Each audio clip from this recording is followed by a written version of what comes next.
defendant is present? All right, let's go ahead. Is the detective here? He's sitting outside. He's ready. All right, let's have him retake the witness stand.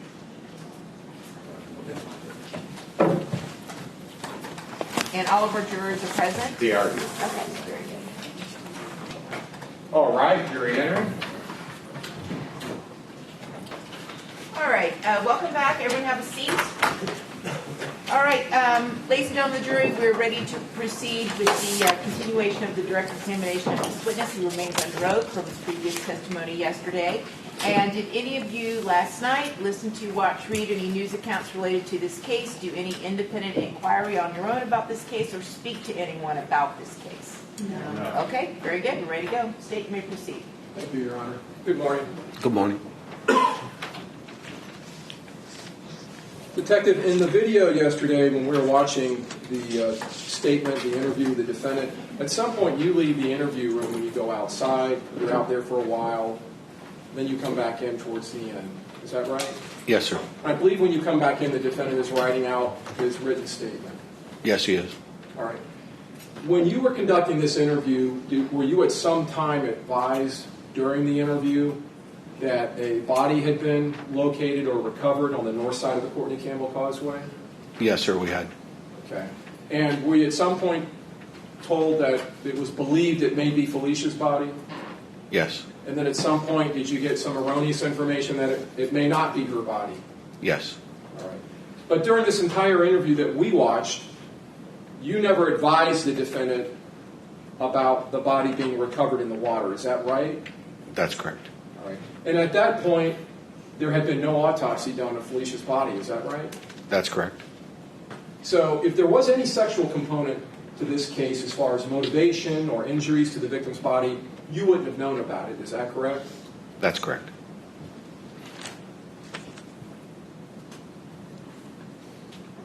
Now, during the interview, there's a portion where you and Detective Staley are both asking him about his phone, and you're looking at the phone. And in fact, at some point, the phone is removed from the room. Is that right? That's right. And are you aware of the fact that screenshots were taken of multiple screens on the defendant's phone? Yes, I was. And the defendant was reading, and I believe Detective Staley may have been reading some of the screenshots, Yes. which were text messages coming in from who you later determined to be Calissa Kelly, correct? That's correct. So I'm going to show you what's been marked as states T as in Tango 1. If you can look up. Is this a photo from the defendant's phone? Yes. Okay.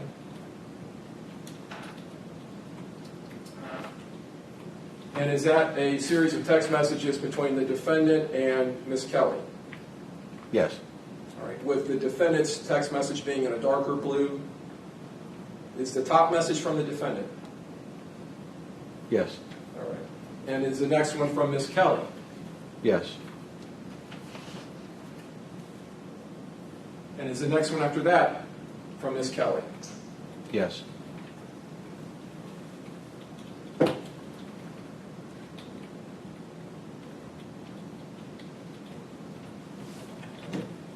And did your investigation later determine, in fact, the defendant talked about it, that he had left Miss Kelly at some type of a loan office in St. Pete when he had left in her car to come to the interview with you? That's correct. States T2, T is in Tango. Is that a continuation of a text from Miss Kelly to the defendant? Yes. And then below that, is there a timestamp of 4:34 p.m.? Yes, there is. And below that, another text from Miss Kelly. Yes. Another timestamp this time. What is the timestamp? 4:39.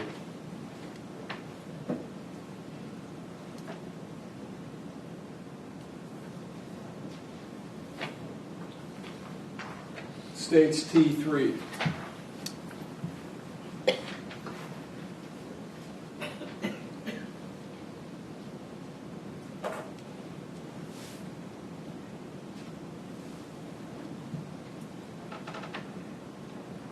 Just below where Miss Kelly is texting, not assume I have a ride when I don't, dumbass bitch, is there a text from the defendant Yes. in which he says, I'm in trouble, relax? Correct.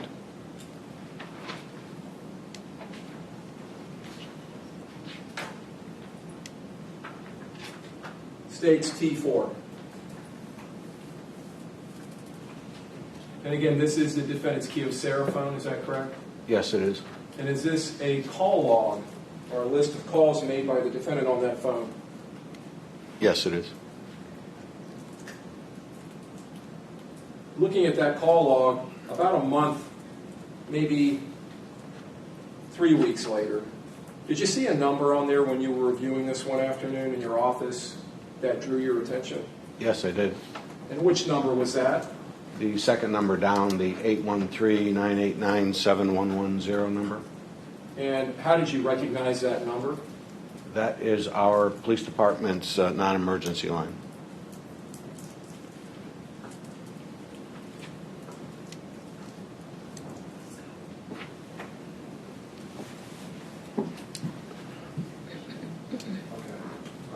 Let me go back. I was just told by my co-counsel that I used the wrong pronoun.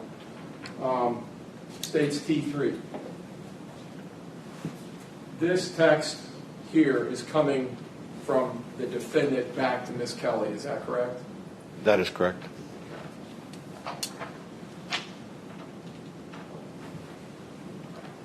Publishing States T4. You've indicated you recognize this number as being the Temple Terrace Police Department non-emergency number. That is correct. Did that draw your attention? Yes. And by that point that you saw this, were the defendant's cell phone records already obtained or in the works as far as being retained by search warrant? They were in the works by subpoena to be, yes.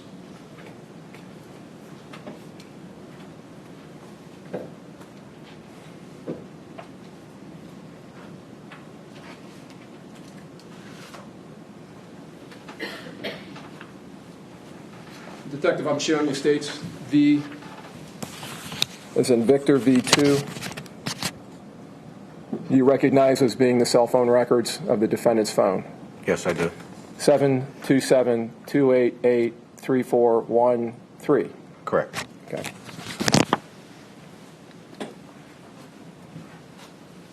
Having seen the non-emergency number on the defendant's phone, did you go back and review his phone records as to that time of that phone call or received phone call?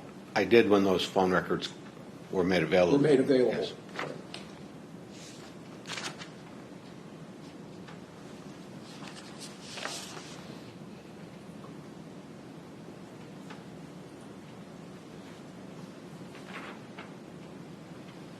And again, we're talking about 989-7110, correct? Or 7111. They're in States T4. In this case, it was 7110, correct? That's correct. But either one is going to be from the Temple Terrace Police Department's non-emergency line? Yes, sir. So going to page 3 of States B2 Publishing, I'm going to draw your attention down to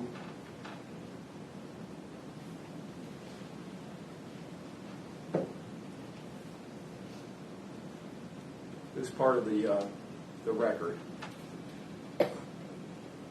Did you see that number on the defendant's phone records? Yes. And did you see it coming in 5:06 and 47 seconds? Yes, sir.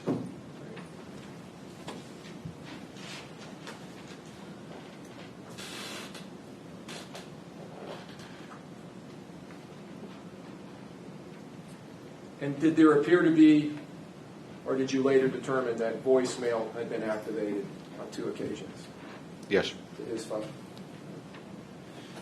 Knowing that information, did you then determine by investigation through your communications center that a 911 call had been made at 5:06 from the defendant's phone? Yes. and 2 callbacks attempts have been made. Is that right? I thought it was more than 2. Okay. But is it possible it was only 2? It's possible. Okay. And when you researched the CAD notes or incident report from those phone calls, did it indicate that a uniformed officer was sent to a cell phone coordinate, which happened to be the fire department across from the Doral Oaks apartments? That's correct. And that was Officer Morris, Deputy Morris. Yes, it was.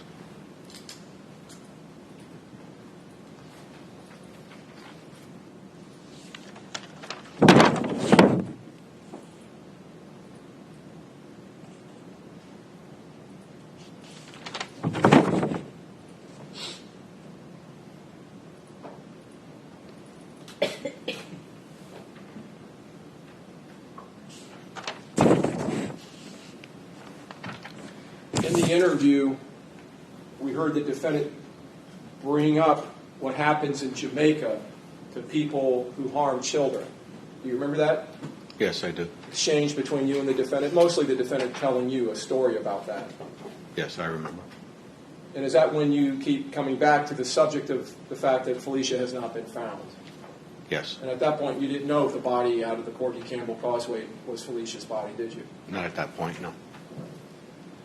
And having not known what her injuries were or whether there was any sexual motivation to her homicide, had you or Detective Staley brought up anything to the defendant before he told the story about what happens to people in Jamaica, had you said anything to him about molestation or sexual activity with Felicia? No. In fact, it was the defendant who talked about molesting a child and what happens to people who molest or sexually molest a child, wasn't it? Yes. And then he said, what happens to those people? They throw them in. They throw him in. Had you said anything to him about Felicia's body being removed from water? No.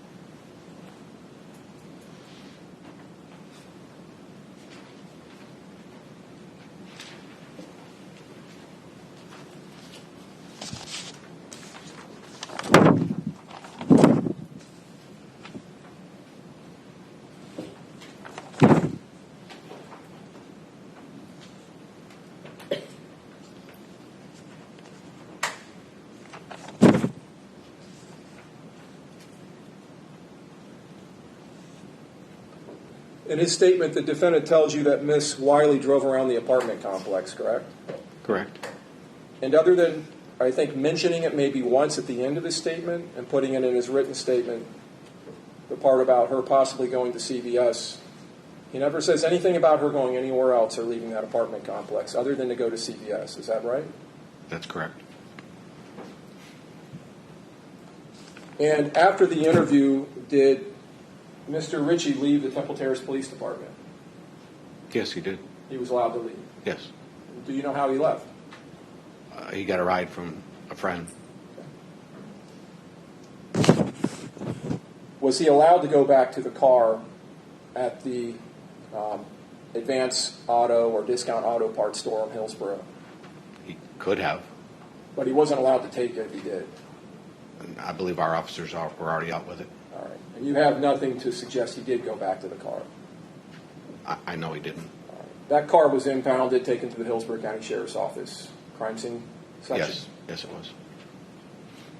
Now, after talking to the defendant, were photographs brought back to the Temple Terrace Police Department by Detectives Elmer and Smith, and did you view those photographs of the body that had been recovered from the bay?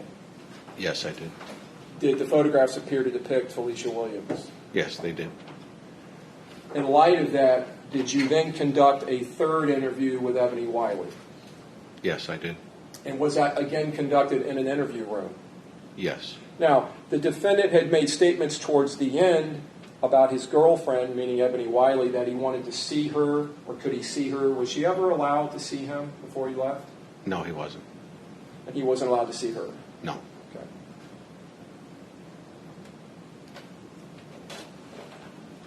Now, this time when you interviewed Ebony Wiley, did you read her something before she was interviewed? Yes, I read her Miranda rights. What are Miranda rights? Rights given to a person who is, you believe, might have committed a crime, to advise them of their constitutional rights. And what rights are included in the Miranda rights? Right to remain silent, right to have a lawyer present during questioning, so forth. And did Ms. Wiley waive those rights and agree to be interviewed? Yes, she did. In the beginning of the interview, was she informed about Felicia being found in the bay and Felicia being dead? Pretty close to the beginning, yes. All right. Can you describe her reaction to that? It's kind of hard to describe. She was making some strange sounds, making awkward movements with her body. She's very spiritual, so I don't know if that was something religious she was doing, but it was a shock to her. Was she making any noises? Moaning noises. Did she appear to be upset? Yes, she did. And how long did that go on for? A couple of minutes. And by the way, when you were interviewing her earlier, especially in light of the second interview, her changing her story about who was at the apartment and what had happened, did you find her to be a good liar?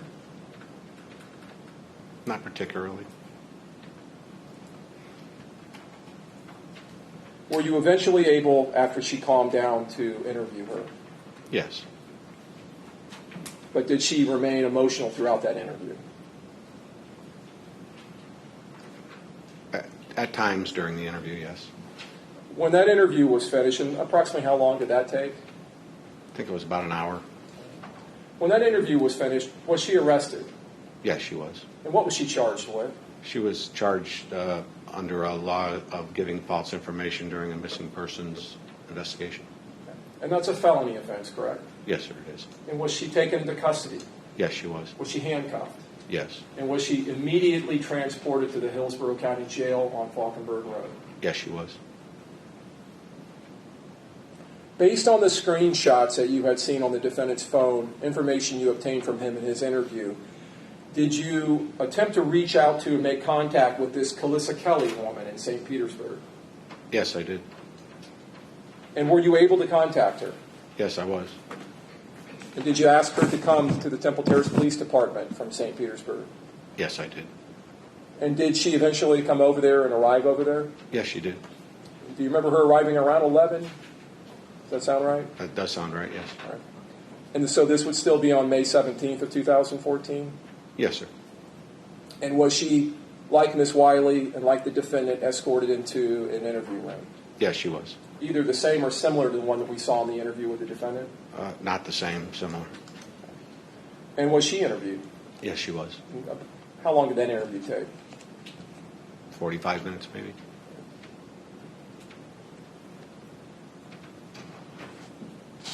Now, the interview we saw of the defendant, did you also record the interviews of Ms. Kelly and Ms. Wiley? Yes. And were the audio portions, did you later determine or find out, were the audio portions of those interviews or those recordings corrupted in some form or fashion? Yes, they were. All right. So the audio quality had been corrupted or didn't exist? Corrupted. And that was something that happened internal to the recording system? Yes, sir. Okay.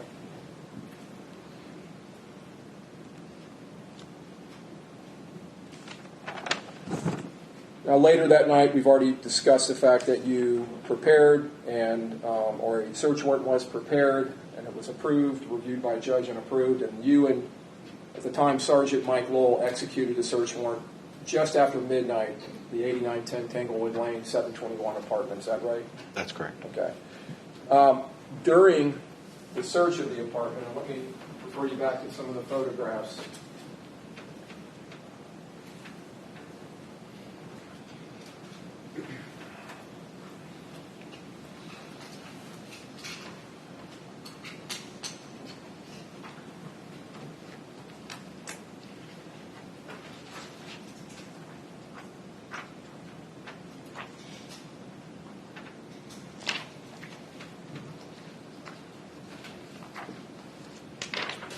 we saw earlier state C-106, a made-up bed in the master bedroom, or what appeared to be the master bedroom.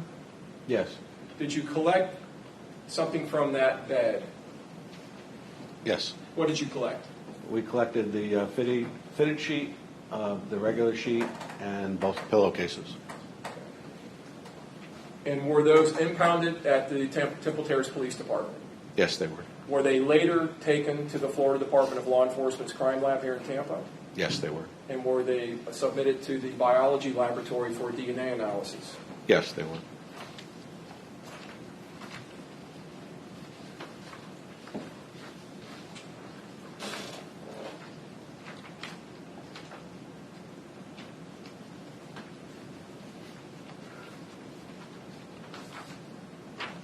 State C-116, you previously described some marijuana that was located in a drawer in the kitchen. Is that correct? That's correct. All right.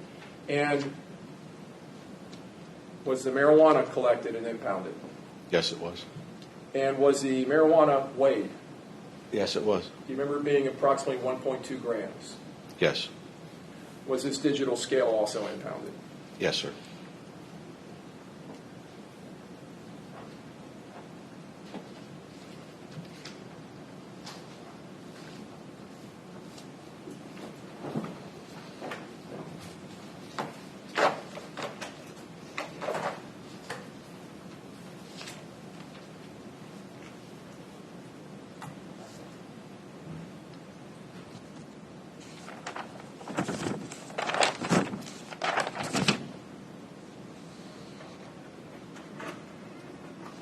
On May 19th, we're going forward now 2 days, actually a day after the search, because that was in the early morning hours of the 18th. So we're on Monday the 19th now. I'm going to draw your attention to that date. Did you make contact or attempt to make contact with Calissa Kelly? Yes, I did. Were you able to reach her? I don't believe so on that time. Okay. Did you attempt to contact Ebony Wiley on that date? Yes, And were you able to make contact with her? eventually. All right. And had she, by that time, bonded out of the Hillsborough County Jail, posted a bond, Yes, she had. been released? Did you locate her through her mother, Sabrina Teal, Yes. on that day? And did you ask Miss Wiley if she would come to the Temple Terrace Police Department? Yes, I did. Did she come there? Yes, she did. And did you re-interview her? Yes, I did. Did you at that time ask if you could search her phone? Yes, I did. Did she agree to that? Yes. Did she give you consent? Yes, she did. Was her phone then given by her to you? Yes. And was it impounded? Yes, sir. And was that submitted to the Florida Department of Law Enforcement's digital forensics section for analysis and download? Yes.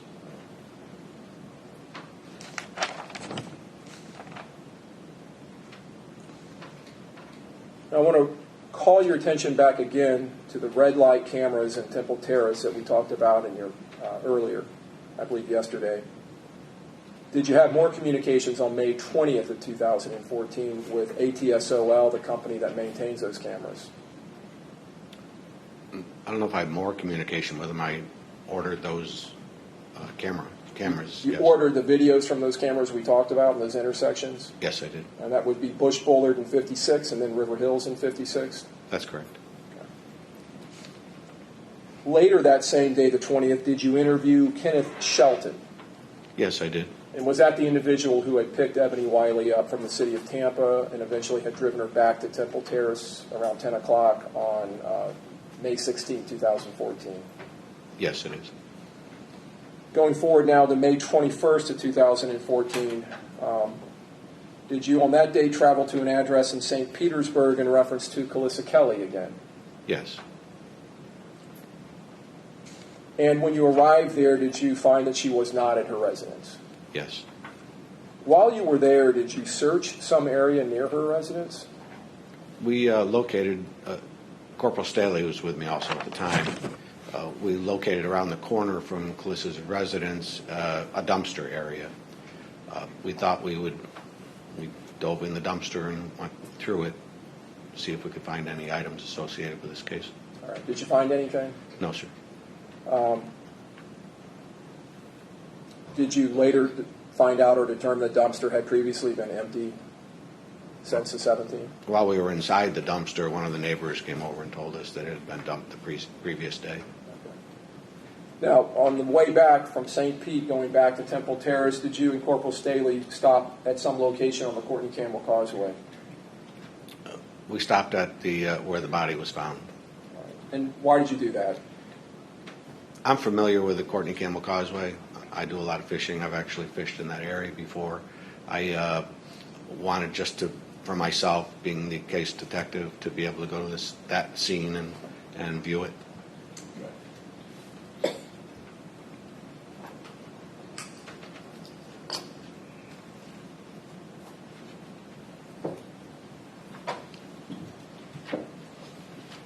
I'm going to show you a few photos from States J's and Juliet. States J 28. Take a look at that. Do you recognize this as being the north side of the Courtney Campbell Causeway? Yes. Okay. And I would just draw your attention to the access road and the vegetation on the rocks or near the shoreline. For the record, that's J28, J29.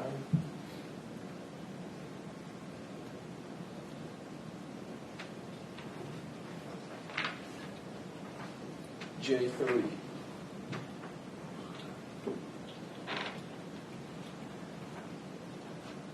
Approaching the area where Miss Williams was located. Yes, sir.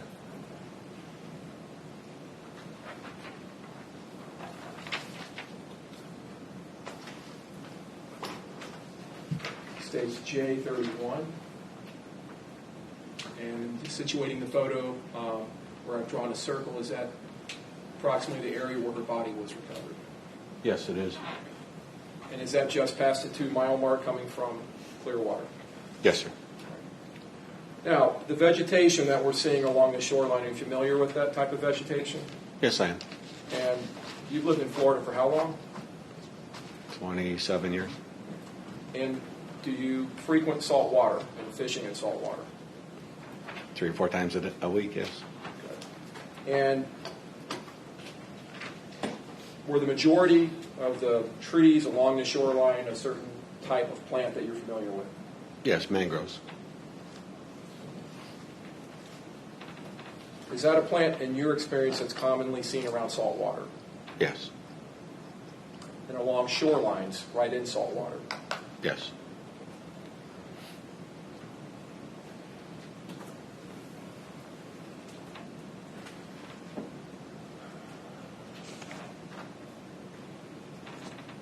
Now, on May 21st, the same date, you've gone to St. Pete, you've stopped at the Courtney Campbell. Later that day, did you travel back to 8910 Tanglewood Lane, apartment 721? Yes. And was there a second search warrant being executed at that time? Yes, there was. I think you've already testified that you went in and you actually spoke with Ms. DeWitt, the analyst or the forensic technician from the sheriff's office? Yes, I did.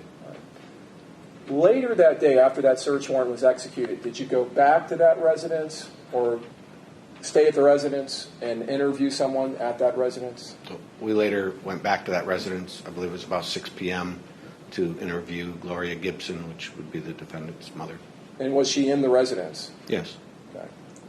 And were you aware of the fact that she had been interviewed by Detective Smith on Saturday morning, the May 17th, just a few days before? Yes, I was. On 2 different occasions. Correct. And had you been briefed on what she had told Detective Smith? Yes. In this interview, did she tell you that those statements were not true? Yes.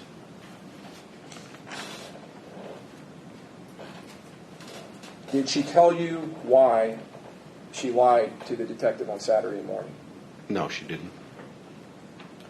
Going forward to May 22nd, 2014,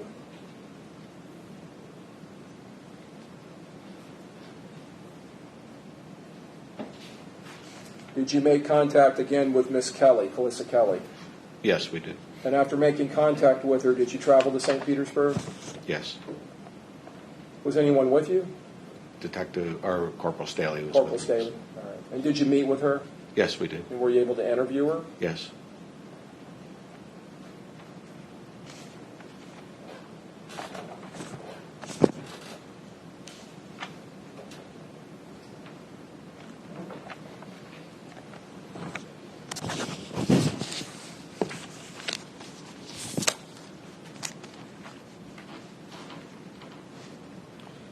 After interviewing her on May 22nd of 2014, did you respond to an area on 5th Street in St. Petersburg? Yes, we did. And what was the address that you responded to? Could I look at my notes? Yeah, and I can show you a report if you need to see that. That would be easier. Or I have it here. I just have to go through that.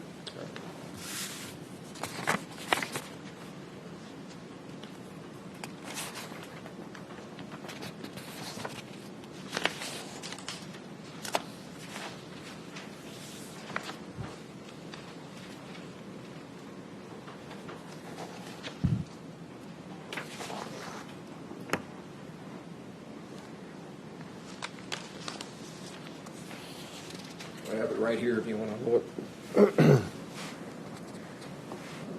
Yes, 48. Well, can I see that again so I can read it out? Yep. 4820 Fifth Avenue South. Okay. Was that a prior residence of Miss Kelly's? I believe it was a residence of a friend. Or residence of a friend? Okay. When you went to that residence, did you and Corporal Staley go to an area, I guess, behind the residence or on the side of the residence? In the alley, yes. Okay. It was an alley? Yes. Can you describe it to the jurors? It was, St. Pete has a lot of residences that are on streets, but there's an alley for their backyards. This was actually a pretty wide alley. It looked almost like a street, a little bit wider than most alleys that you see going down residential St. Pete. All right. If you were to compare it to the north side access road that leads down to where Felicia's body was recovered, would it be wider than that paved road or narrower? Oh, much wider. Much wider. Would it be wide enough to allow plenty of room on the sides if a car was passing through it? Yes. And did you take note of the vegetation in that alley? Yes. And first of all, was the alley anywhere near salt water?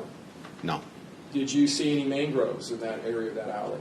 No, I did not. And did you look at the plants in the alley? Yes, we did.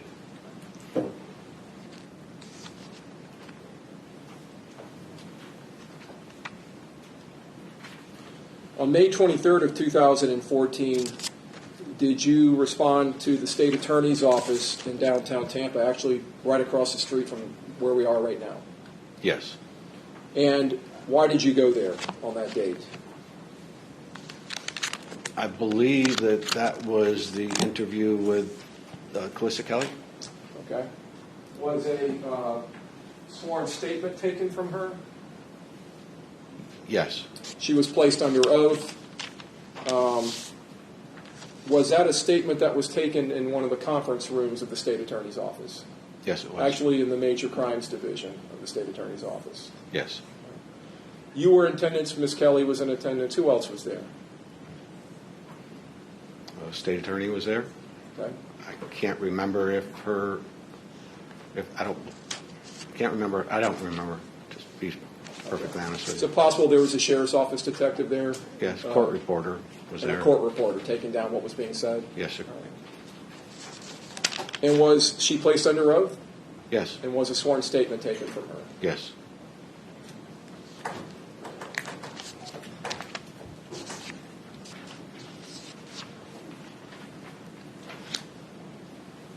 During that statement and through your investigation and interviews with Miss Kelly, did you obtain a phone number that you were able to contact her on?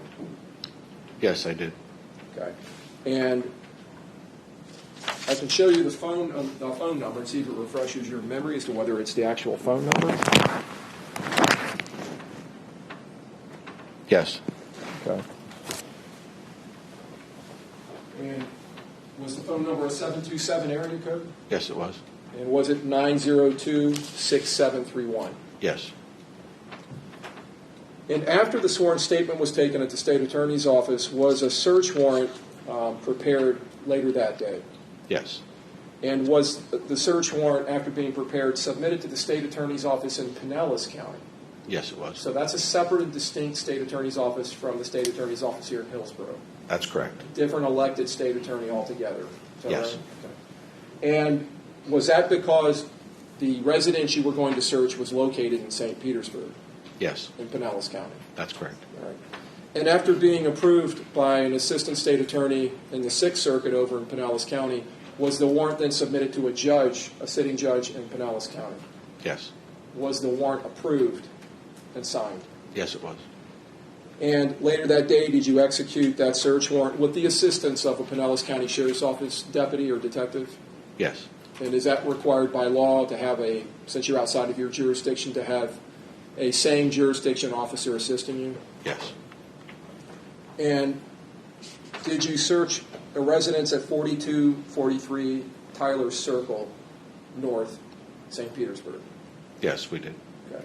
And was that the residence of Miss Kelly? Yes.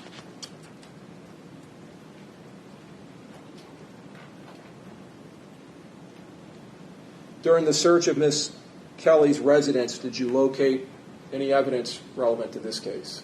No, sir. Did you locate a item of clothing that Miss Kelly had identified the defendant as wearing or coming home wearing on the night of the 16th? No, sir.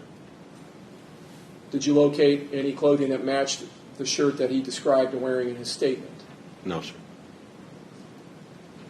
The driving distance from 8910 Tanglewood Lane, apartment 720, to the 4243 Tyler Circle, North St. Pete. Have you driven that distance? Yes, I have. All right. And have you checked that distance as far as how far it is? Yes. And how far is that? I think it's about 32 miles. All right. And have you checked at multiple times of the day, if you check driving times between the two distances, the 2 points, Yes. geographic points? Yes, sir. And what would be the approximate driving time in light traffic on a late Friday night? 40 minutes probably.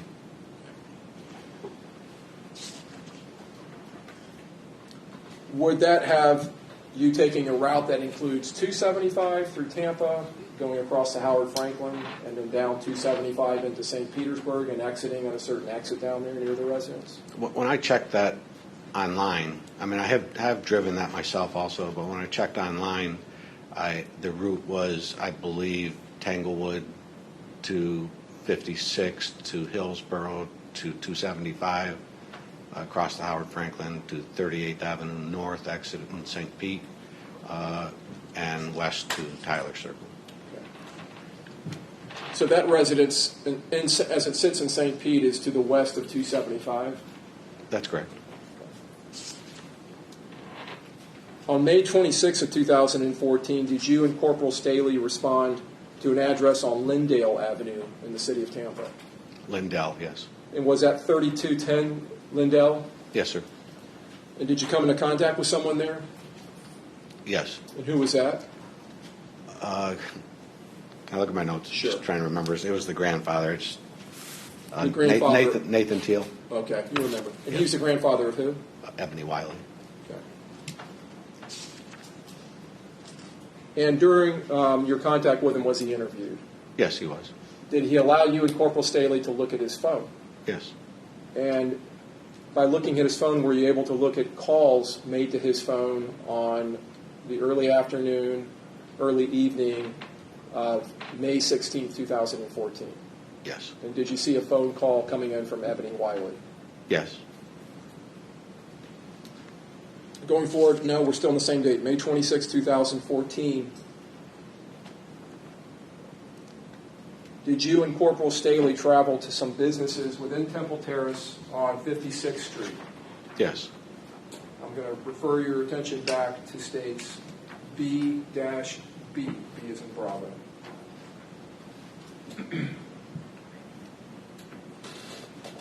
Just to draw your attention, this is the intersection of Bullard and 56. Correct. Do you see the businesses that you and Corporal Staley traveled to? Yes. Let's see if I can move this over closer to you. Can you show us the businesses, or the area of the businesses where you checked? Well, we checked the businesses basically from here to Bullard Parkway. Okay. And were you looking for businesses that faced a certain direction? Yes, businesses that face towards Doral Oaks, which is on the other side of those vacant lots. Okay. Did you locate businesses that face that direction? Yes. And what exactly were you looking for? Video. Did you find one business that had a camera facing that direction? Yes. I believe it was a Metro PCS store. Yes. And were you able to find any video from the afternoon or early evening of May 16th? No, we were not. So you didn't find any video evidence going back to May 16th or the evening of May 16th, 2014? Well, there was video, but the video cameras didn't go back that far. Okay. They did have video, but didn't go back to the 16th. Correct. On that same day, did you receive a phone call from an individual named Valdemar Vernon? Yes. And did he identify himself as Mo? Yes, he did. Okay. And did that call come into you from Nathan Teal's, Ebony Wiley's grandfather's, telephone number? Yes. And after receiving that call, did you and Corporal Staley respond back to that Lindale Avenue address where Mr. Teal lived? Yes. Did you make contact with Mr. Vernon or Mo? Yes. Did you interview him? Yes. Going forward now to May 28th, 2014, did you have contact on that date with FDLE forensic analyst Connie Bell? Yes. And after speaking with her, did you come to a determination that you needed to obtain a search warrant for Ebony Wiley's cell phone? Yes. So my question is, Ms. Wiley has given you consent to search the phone. Why are you now going to obtain a search warrant? In speaking with the analyst at FDLE, she advised me that in order to get certain information off of Ms. Wiley's phone, they were going to have to take it apart, possibly solder some, whatever they do for their forensic analysis, and that there was a possibility that the phone may be damaged from what they do. I spoke with my supervisors, and we decided to get a search warrant just in case something like that would happen. Okay. So did you prepare a search warrant? Or Yes. was a search warrant prepared Yes, sir. for that phone? Yes. And was that reviewed by a prosecutor here at the State Attorney's Office in Hillsborough? Yes, it was. And was it then reviewed by one of the judges here in Hillsborough County? Yes. And was it approved? Yes. On May 29th, we're going forward now another day, 2014, did you actually receive the requested videos from ATSOL, the red light camera company? Yes, I did. And did you receive in smaller sections video for most of that day? I think there were 31 files that were sent. 31 files. I believe so, in that area. And did each of those contain date and timestamps as far as when the video started and when they ended? Yes. And were those videos that had been recorded by cameras mounted at the two separate intersections that we already discussed? Yes, sir.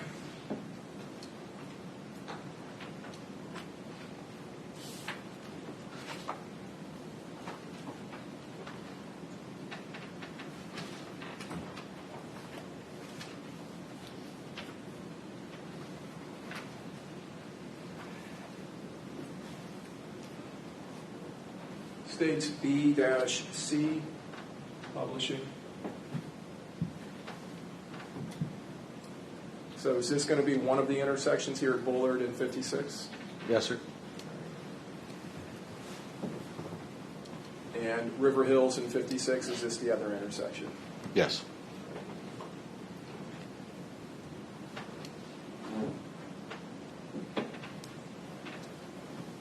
Did you and another officer from the Temple Terrace Police Department, Officer McCumber, go through those images and locate images of the Lexus GS400 that belonged to Calissa Kelly? Yes. And did you locate it traveling through those intersections at different times on May 16, 2014? Yes. And by utilizing the timestamp that the video started at, were you able to take a still photo from those videos and record the actual time that the car is seen in that video on the date of May 16, 2014? Yes, sir.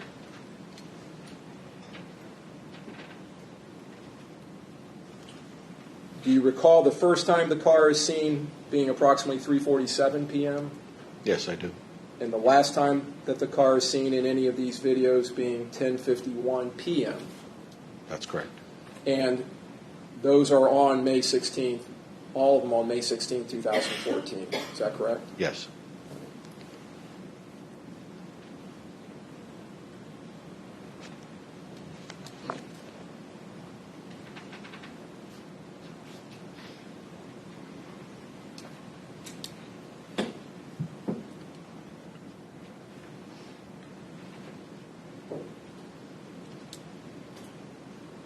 At 3:44 p.m. on May 16, 2014, was the Lexus seen traveling northbound on 56th Street through one of these intersections?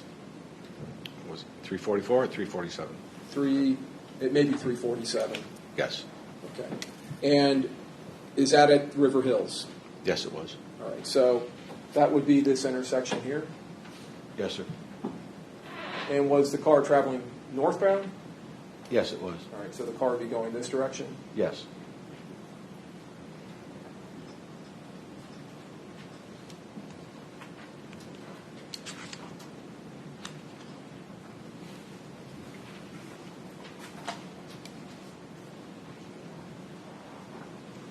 I'm going to show you what's been marked as states. F is in Foxtrot, 1 through 7. You can take a look at these.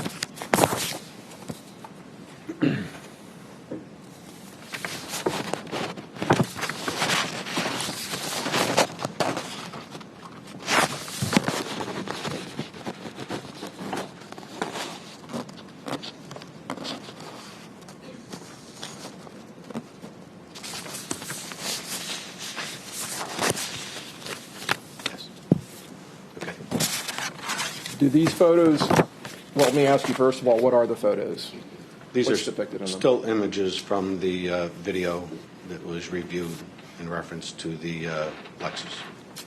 Do the photographs show the Lexus traveling in these intersections on May 16th, 2014?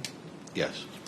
And are the dates and times that that image is recorded, are they noted on the photographs? Yes, they are. Your Honor, I would tender states F 1 through 7. Okay. Admitted. Okay. So I'm going to start with states F1.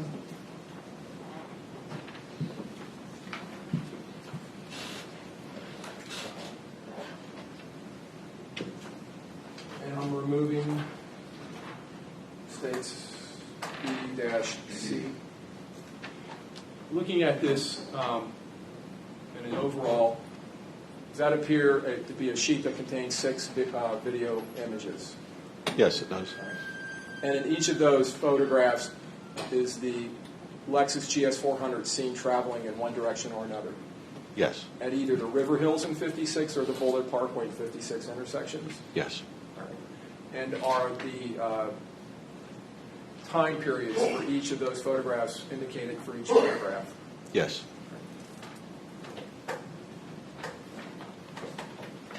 Moving into the exhibit, and again, this is states F.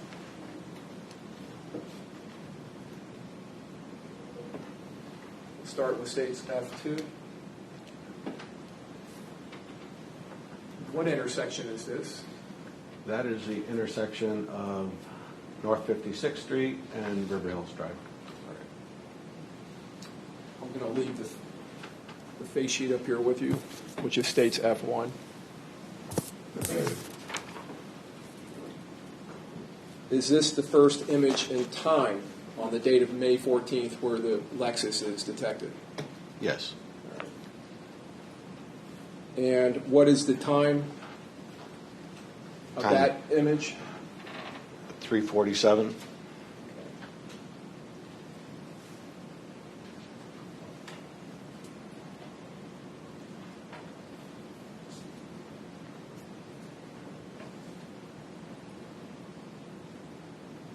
Down here on the bottom of the image, is this the date and year?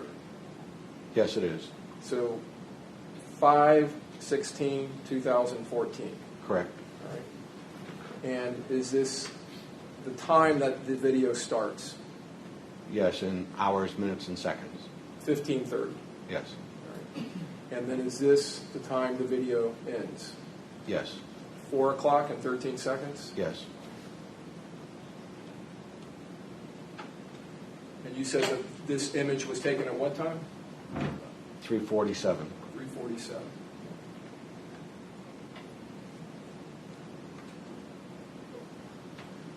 Is this North 56th Street that I'm drawing the arrow on? Yes, sir. And is this River Hills? Yes, it is. Republishing states B-C. It's going to be this intersection down here, right north of the Hillsborough River. Yes, sir. Would that have the car traveling north towards the area of the Checkers and Doral Oaks? Yes.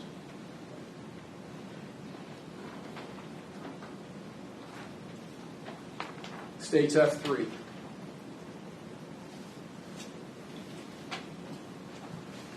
This video image, are we now dealing with video taken from 5 o'clock and 16 seconds to 6 o'clock and 12 seconds? Yes. And that's indicated down here on the bottom of the frame. Yes. This date here, is this the date that that was produced to Yes. you or recorded by the company and produced to you? Yes. Put onto another digital format? Yes. What time was this image taken? 5:26 p.m. And is this the Lexus? Yes, it is. Actually, just to be clear, because we didn't really cover it, it states F2 from 3:47 p.m. Is this the Lexus heading northbound on 56 through the River Hills intersection? Yes, sir.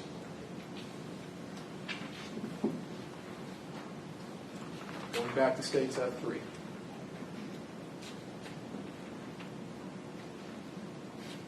Is this the same intersection? Yes, it is. And can you point out the Lexus for us? Okay, so I'm going to circle it. Now, is the Lexus in a drive-through lane or a turning lane? Turn lane. Is that a committed turning lane? Yes, All right, so if you go straight through here, you're going to be going onto the sidewalk. Is that correct? that's correct. There's no continuation of that lane up here. No, sir. In your other picture, there's actually a turn arrow there that car is over the top of. Okay. States F2. You mean this arrow here? Yes, sir. Okay. So that's a committed turn lane. And does the Lexus turn there? Yes, it does. And that would take it in what direction on River Hills? East. East. Okay. So let's go back to states B-C.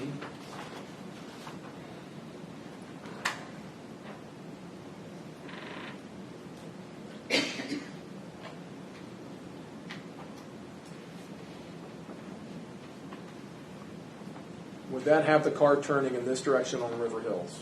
Yes, it would. Are there access roads back here either on Springdale or Bahamas Avenue that take the car back into the Doral Oaks apartments? Well, yes, there are. Bahamas Avenue, though, actually doesn't come into River Hills. It comes into Springdale and kind of turns around and goes up. All right. So Springdale does lead back into Doral Oaks. Springdale does, yes.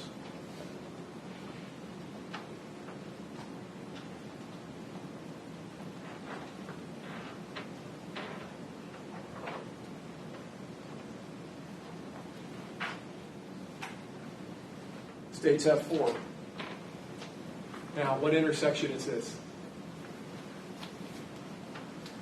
That appears to be the intersection of North 56th Street and Bullard Parkway to the right and Bush Boulevard to the left. Okay. So if a person was to turn right, they're going to be on Bullard. If they turn left and go west, they're going to be on Bush. Correct. All right. And is the CVS up here on this corner? Yes, it is. Is there a turn in here or a turn out into the CVS? There's a turnout from the parking lot. It's an exit. Yes. When you watch the video that depicts, and is this the Lexus here? Yes. Is the Lexus seen to cut across that lane and into that exit, into the CVS? Yes. What is the timestamp on this video? I'm sorry, let me move it up. On this photograph, I'm sorry. It would be between 1,700 hours and 1,800 hours. Okay. And it would be 39 minutes and 35 seconds after 5 o'clock, so 5:39. 5:39 and 35 seconds. Yes, sir. Is that noted on States F1 Yes, it is. for that photograph? Yes.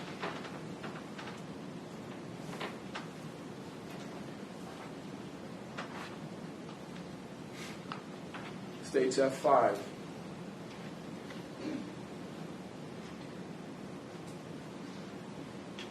First thing I'm going to draw your attention to is timestamp from the video this still came from.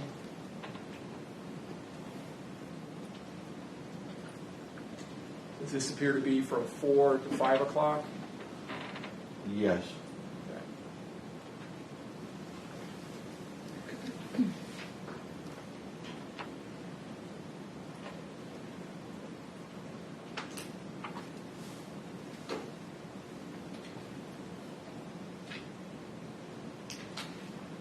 Is this the Lexus here? Yes, it is. Is this the intersection of 56 and River Hills? Yes, it is. Which direction is the Lexus heading? It's heading westbound. And do you have a timestamp for when that photograph was taken in reference to the beginning of the video and how many minutes into it? Yes, sir. It's 4:51 p.m. So at 4:51 p.m., the Lexus is heading westbound on River Hills. Yes. So let's go back to states B-C.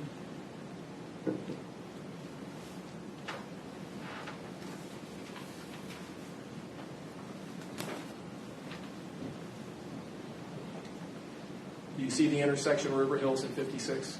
Yes, I do. Okay. Just here north of the Hillsborough River, correct? Yes. All right. So that would have the Lexus heading this direction Yes. on River Hills? Yes. If it continued on River Hills to the west, would that be one route to go to the Lindell Street address where Mr. Teal lives, Yes. into East Tampa? Yes.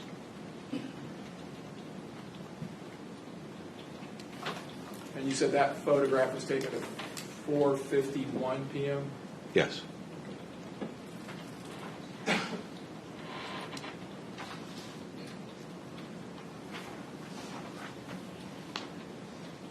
States F6. Is this going to be the same intersection? River Hills and 56th Street. Yes.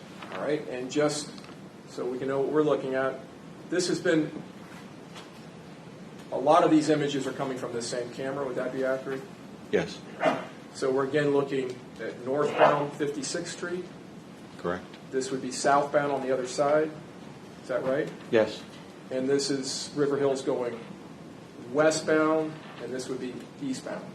Yes. All right. So is this the Lexus? Yes, it is. And what is it doing in the photograph? It's in the right-hand turn lane of northbound 56, going towards River Hills. Okay. So it would be turning to the east on River Hills. Yes. So let's look at the video time periods that this came from.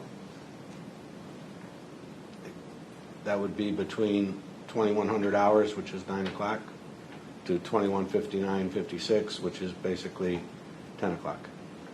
And what is the timestamp for the actual still photograph from that video? Would be 9:03 p.m. So at 9:03 p.m., the Lexus is seen coming north on 56 and turning eastbound on River Hills.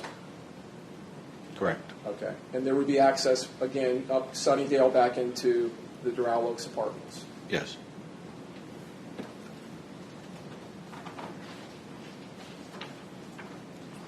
And finally, states F7.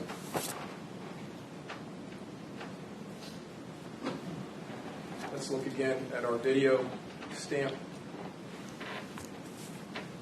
And again, just like all the other photos, this is from May 16th, 14. Is that right? Yes. What are our time periods for this video? 2,200 hours to 2259. Okay, so 2200 to 2259. Yes. So that's 10 o'clock to 10:59. Yes. And in this video, or this still photo, let me back out a little.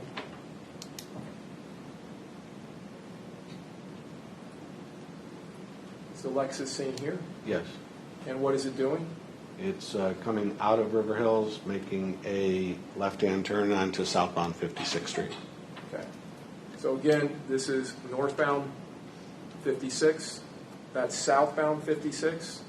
Correct. Is that right? And then this would be eastbound River Hills and westbound River Hills.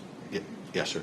So this would have the car coming from the west on River Hills, heading south on 56. That's correct. And what is the timestamp for this photographic image from that video? 10:51 p.m. So it's heading south on 56th Street at 10:51 p.m. Yes.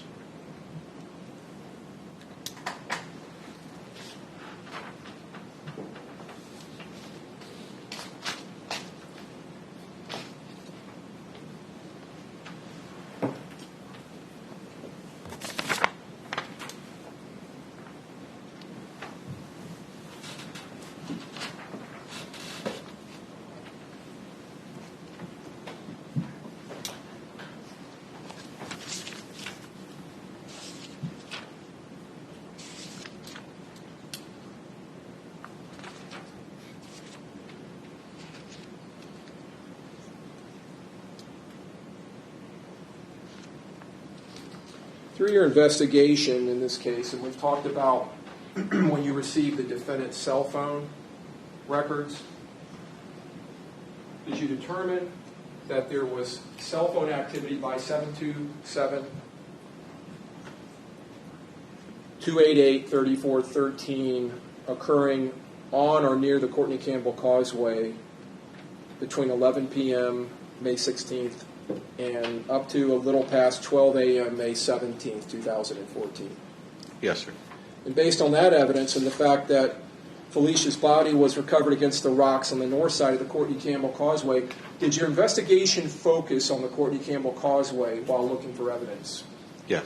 Was there extensive search for her clothing and for suitcases?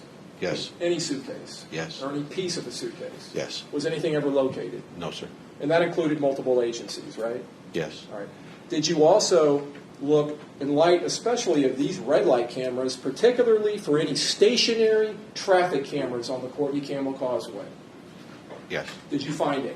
No. Were there any red light cameras on the Courtney Campbell Causeway maintained by ATSOL or any other company? Not that I know of. At any of the intersections, the Rocky Point intersections, right there where you turn in to go to Bahama Breeze, or in the middle of the Courtney Campbell Causeway by the boat ramp, or on the far end of the Courtney Campbell Causeway? I don't believe so. And that was something you all investigated and looked for, right?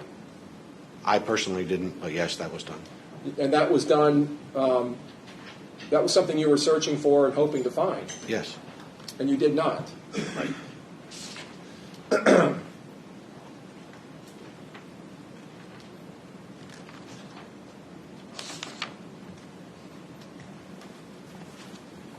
Did you determine whether there were any cameras maintained by any government agencies or law enforcement agencies on the Courtney Campbell Causeway, any stationary cameras? Didn't locate any.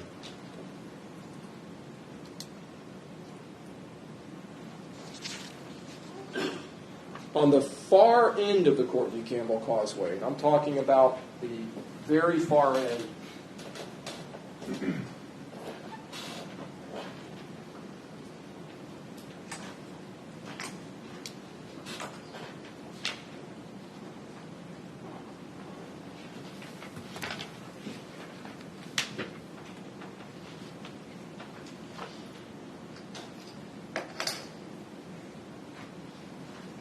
I'll show you just briefly, states J45. Draw your attention to this photograph. On the far end, on the Clearwater side of the Courtney Campbell Causeway, all the way down in this area here, where the Courtney Campbell becomes Highway 60 and starts proceeding up into Clearwater towards US 19, right before the intersection or right before the overpass of the Bayside Bridge in McMullen Booth over Highway 60, is there a Sunoco station down here? Yes, there is. On the mainland? Yes. All right. And did you all investigate and go to that Sunoco station to determine if they had any videos? I did. All right. And did you order videos from that company, from Sunoco? I did. Were they reviewed? Yes. Received and reviewed? Yes. Was any evidence located? No.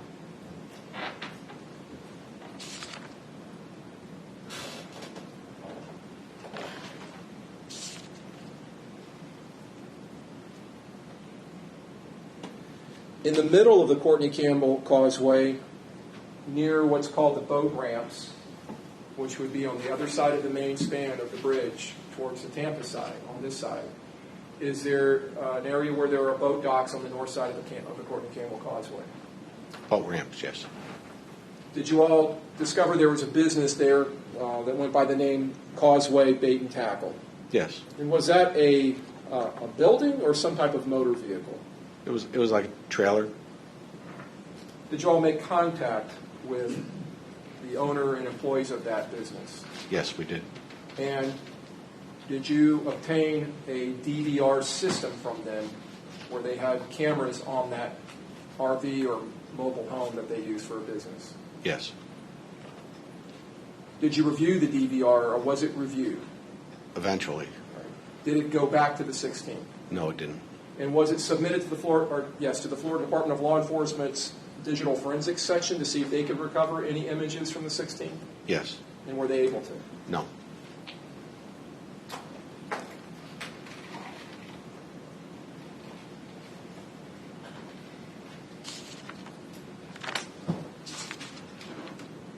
In reviewing the defendant's cell phone records for the evening of May 16th, did you come across a number of 904-422-5109? I can't recall that. All right.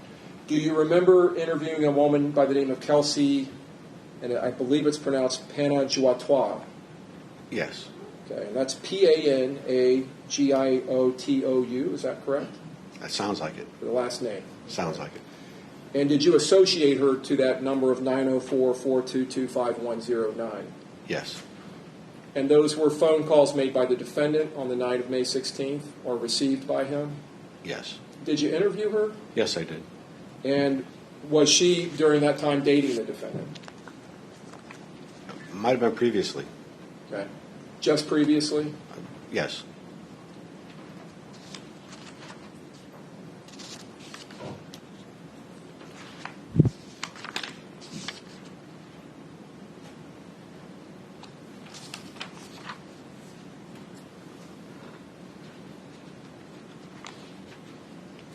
Were you made aware that in the motor vehicle the defendant drove to the Advance Auto Parts store, that there was a suitcase recovered in the rear seat Yes. of the car? Correct. The GS400 Lexus? Yes. And was that suitcase impounded and stored at the Temple Terrace Police Department? Yes, it was. Did you at some point check that out?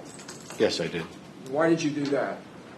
I wanted to associate the size, wheelbase of that suitcase and the zipper pulls on that suitcase with the evidence that was at the house on Tanglewood. All right, so I'm showing you states O-22, O is an Oscar. You see that suitcase in the back seat of the Lexus? Yes, I do.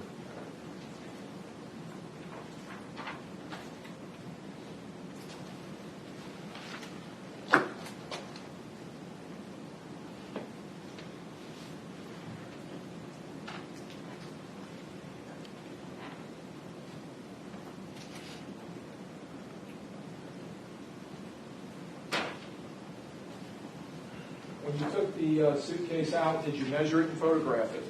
Yes, I did.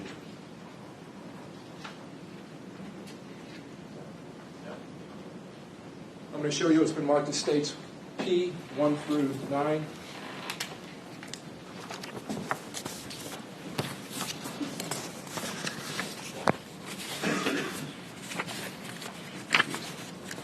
These appear to be the photographs you took of the suitcase that was recovered from the back seat of the Lexus? Yes, sir. Okay. And did you photograph different areas of the suitcase? Yes, sir. Do the photographs accurately depict the suitcase as it appeared when you examined it and took it out? Yes. Your Honor, I tender states P 1 through 9. Any objection? No, Your Honor. Admitted? States P 1, P as in Papa. What does that photograph show? Shows one of the wheels on the suitcase.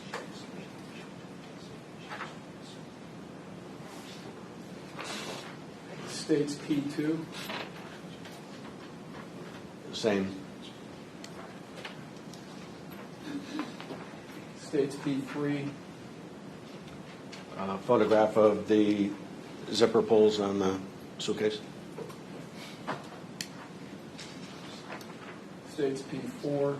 Does that show the brand of the suitcase? Yes, sir. Does it have a distinctive Trademark. trademark? Yeah, I could come up with it. It does have a distinctive trademark for the company, Yes, sir. and that's a P with a circle around it. Yes. Did you note that same design on the zipper pulls? Yes. States P 6. It's just a close-up of one of those zipper pulls with that distinctive mark on it. Yes. States P 7. And did you measure the width of the wheels? Yes, I did. Do you remember what the width of the wheels was? About 14 and a half inches it was. States P 8. The height. Did you measure the height of the suitcase? Yes, I did. Do you remember its height? No, and it's a little too blurry to see that. Let's see if I can zoom in on the top part. Looks like 27 inches.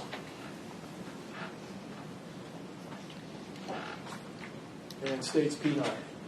It's just a photo of the back of the suitcase. Yes. All right. Did the suitcase have all its wheels? Yes. Did it have all of its zipper pulls? Yes.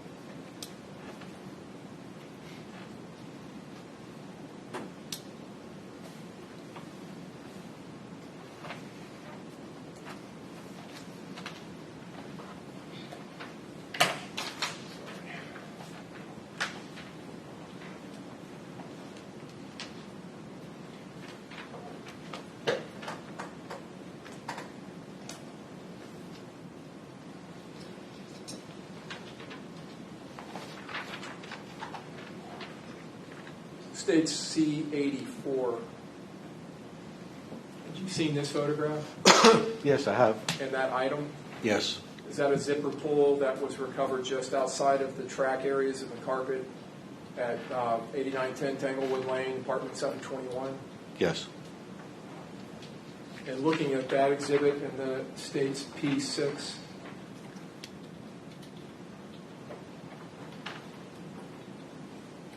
did they appear to be the same brand of zipper pull? Yes.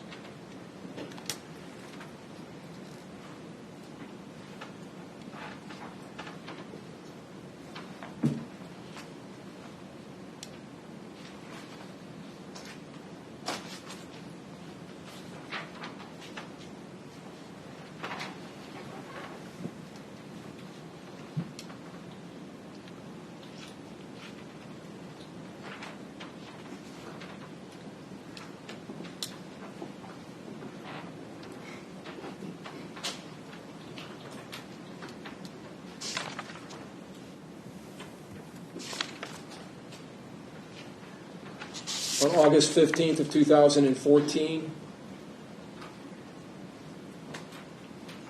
3 months approximately after the disappearance of Felicia Williams and her death, after consultation with the state attorney's office, did you prepare what's called a CRA in this case? Yes, I did. What is a CRA? It's a criminal report affidavit. And is that something that contains a statement of facts for an arrest? Yes. Is that required when you make an arrest? Yes. And what charges were in the CRA? The charge of murder, capital sexual battery, and aggravated child abuse. Was it first-degree premeditated murder? Yes. And was the CRA charging the defendant Granville Ritchie? Yes, it was. And on that date, was that CRA and an arrest made of the defendant Yes. pursuant to that CRA? Yes. At some point, did you obtain a buccal swab from the defendant? A DNA I don't recall. sample? I don't recall. Okay. Do you know if that was something that was collected from him at some point? I don't recall. Would it refresh your memory if you saw that in a report? Yes. Okay. Well, I'll try to find it and I'll come back to it. Okay. All right. Let's go back now. My assistants and co-counsel looking through States C. State C-34. Do you remember this wheel being found on the patio of apartment 721 at 8910 Tanglewood Lane? Yes, sir.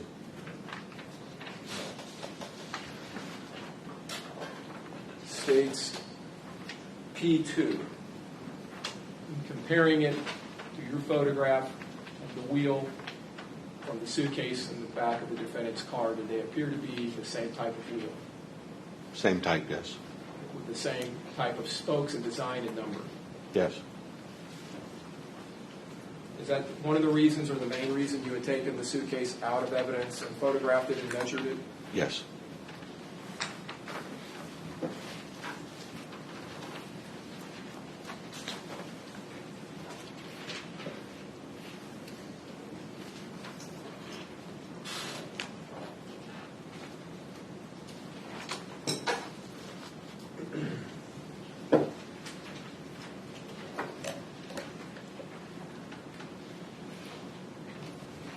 When the defendant was arrested, was his pedigree or identifying information collected from him? Yes. What was his date of birth? Or what is his date of birth? I believe it was 12/5/78. I'll confirm that with my report. Yes, 12/5/78. December 5th, 1978. Yes. So he was 35 years old at the time? Yes.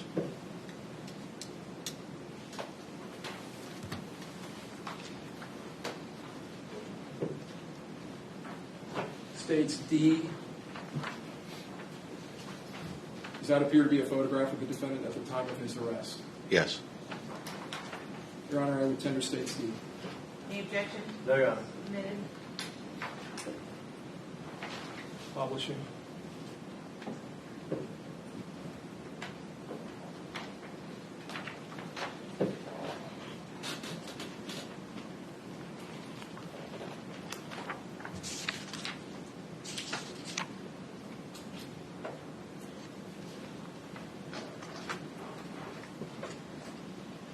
The search that you and Sergeant Wohl conducted in the very early morning hours of May 18, 2014, I want to ask you about the apartment itself. When you arrived there, was there a Temple Terrace Police Department officer maintaining control of that residence? Yes. And had control been maintained by Temple Terrace law enforcement that day from at least 4:30 going forward? Yes. And prior to 4:30, earlier that morning, when a quick scan of the apartment was made for approximately the second or third time looking for Felicia, this would have been before her body was found, before Ebony Wiley had told us that Vivian was a man, was the apartment locked and maintained locked? Yes.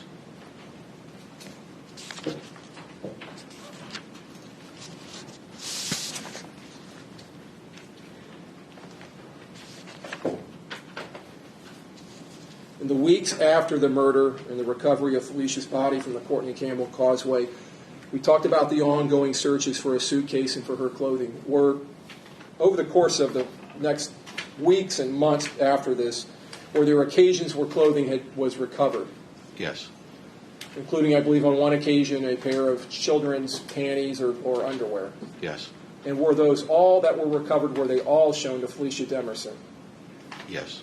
And were any of them, or did any of them belong to Felicia Williams? No. And these were items that were found either in plants or on the shoreline at some point, or maybe somewhere else on the causeway. That's correct. Are you aware that soil or sand had been collected from the front and rear passenger seat of the Lexus GS400 that the defendant was driving on May 16th and May 17th, 2014? Yes, I am. And were you aware that samples of soil and sand had been collected from the Courtney Campbell Causeway right in the area where Felicia's body was recovered? Yes, I am. Were you aware that samples were taken from the other side of the Courtney Campbell Causeway? Yes. And then samples were taken from Clearwater Beach and from the intersection of Highway 60 and Belcher and Clearwater. Yes. Were all of those samples, along with the sand that was recovered from the GS400 Lexus, were they all taken to the University of South Florida at some point to a scientist that works there at the University of South Florida? Yes. And would that be Professor Dr. Christian Wells? Yes, it would.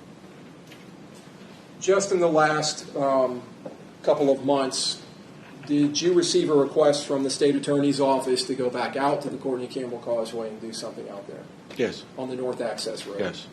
And did you and now Captain Mike Lowell travel out to the North Access Road of the Courtney Campbell Causeway? Yes, we did.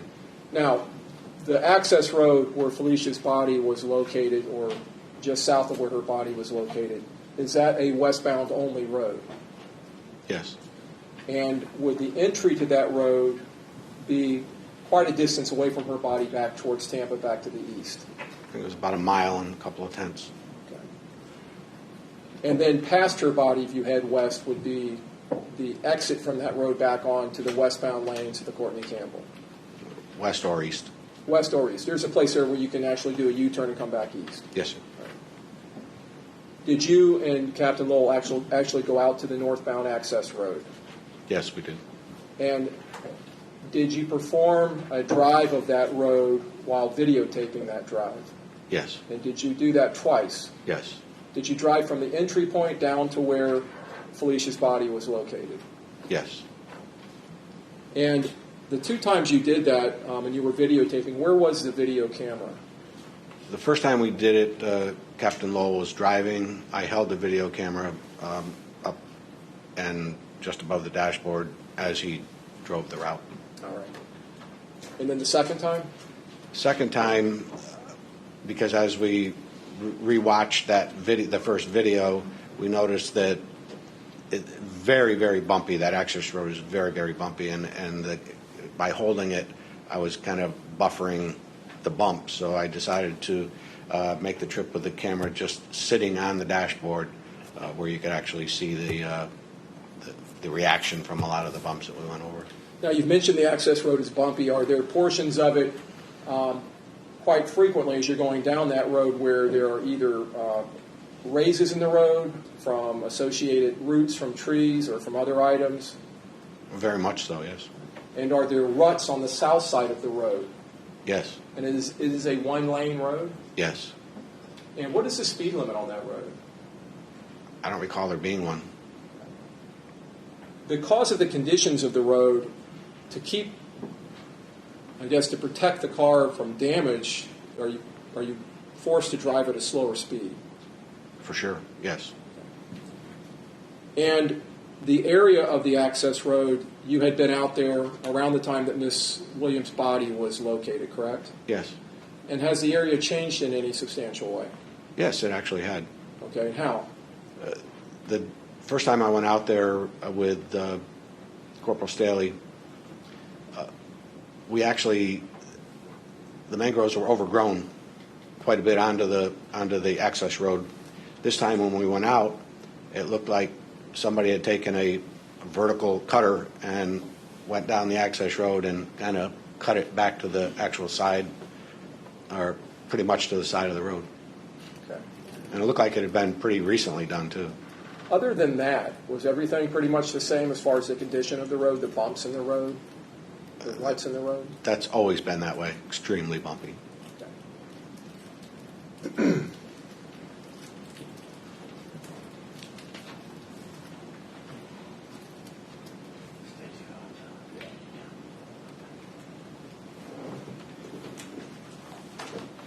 Did you provide a digital copy of the video to the state attorney's office? Yes.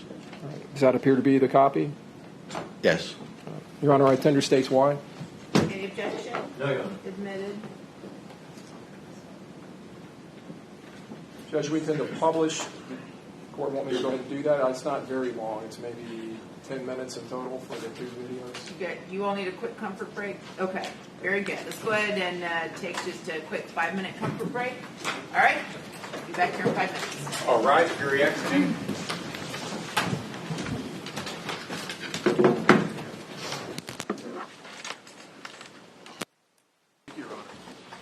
Your Honor, we're going to publish states why. All right.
Caroll, those noises we're hearing, are those the bushes striking the side of the car? Yes, sir. Is Captain Lowell attempting to keep the car on the paved road Yes. versus trying to go off to the left and avoid the plants? Yes.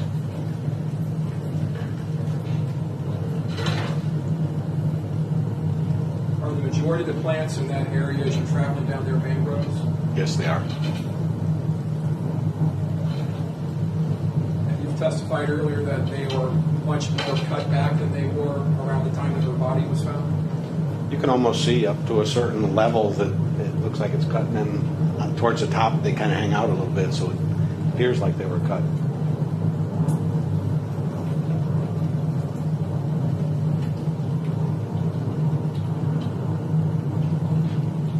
Is this the area the car's approaching now where her body was found? Yes.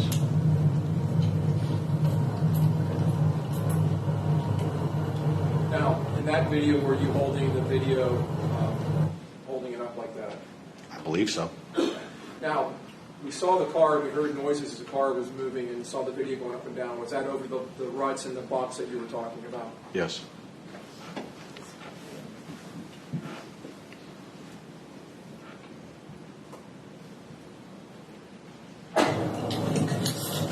Now, in this video, is the camera mounted on the dashboard?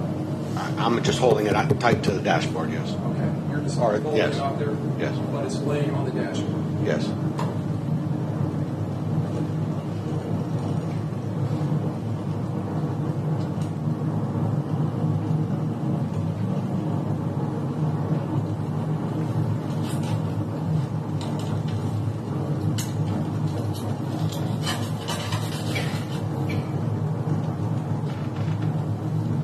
Do you see a mile-per-hour marker on the road? Yes, I do now, but I didn't recall that.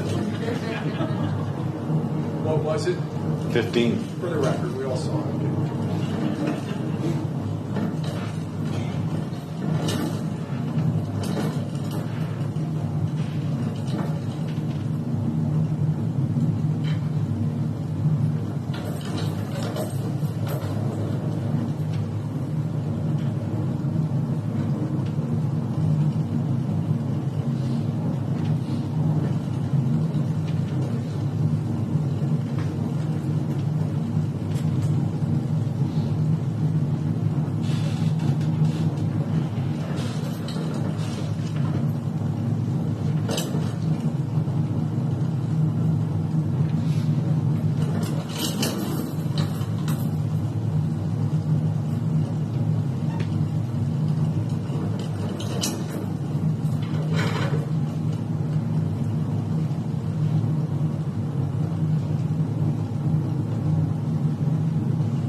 I was just calling you detective. Mr. Caroll, did we just hear again the plant striking the passenger side of the car?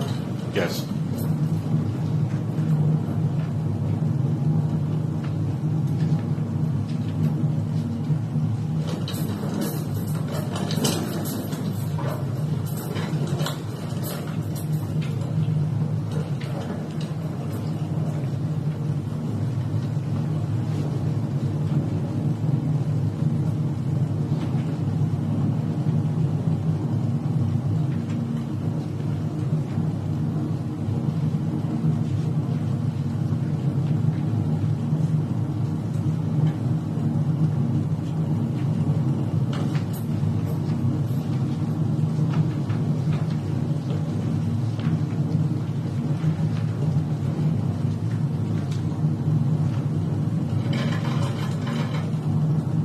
Is that what that noise is again?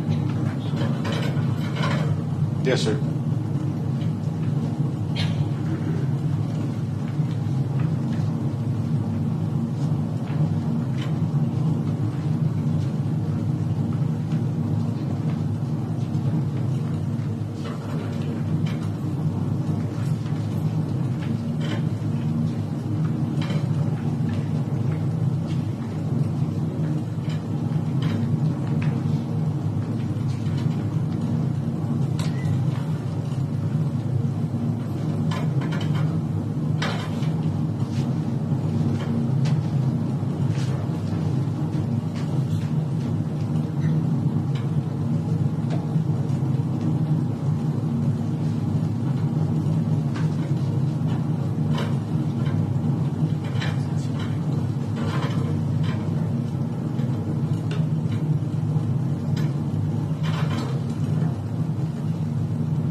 Detective, are you aware that a DNA sample of the defendant was submitted to the Florida Department of Law Enforcement? Yes, I am. And in addition to that, were the vaginal swabs, the rectal swabs, the swabs of Felicia's nipples, and her head hair standard, were they also submitted to the Florida Department of Law Enforcement for analysis by the DNA section or biology section? Yes. I believe you said earlier that Ms. Wiley's buccal swab was submitted, is that right? Yes. Was there a swab taken from the driver floor mat of the Lexus that was also submitted to the FDLE? Yes. And a blood specimen of Felicia Williams that was taken by the medical examiner's office in Pinellas County? Yes. Was that also submitted to the Florida Department of Law Enforcement? Yes. Was there hair that was recovered in the trunk of the GS400 Lexus that was submitted for analysis? Yes. Fingernail scrapings and clippings from Felicia Williams, were they also submitted to the FDLE for analysis? Yes. And swab A and swab B from the countertop within 8910 Tanglewood Lane, apartment 721, was it also submitted? Yes. Okay. And a towel from the hall closet that was recovered by crime scene technician DeWitt, was that also submitted? Yes. For analysis? Yes. And the cigarette butt that was recovered from the south shoulder area near where Felicia's body was located, was that submitted for DNA analysis? Yes. And the broken zipper that was found near the track marks or drag marks in the carpet of apartment 721, was it also submitted to the FDLE for analysis? Yes. I'll tender the witness, Your Honor. Okay, cross.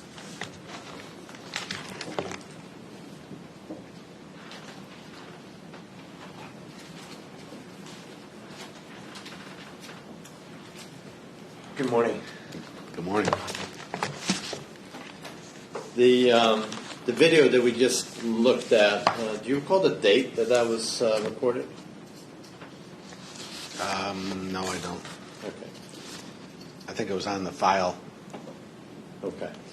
Do you recall whether or not the video was recorded before or after you had received the report from Amy McFadden with NOAA suggesting that the most likely location of the body being placed into Tampa Bay was on the southeast side of the Courtney Campbell Causeway?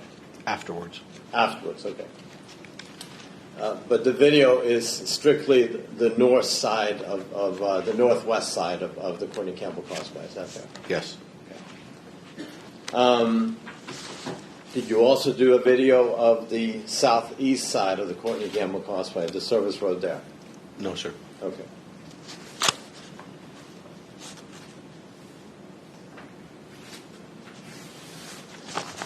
We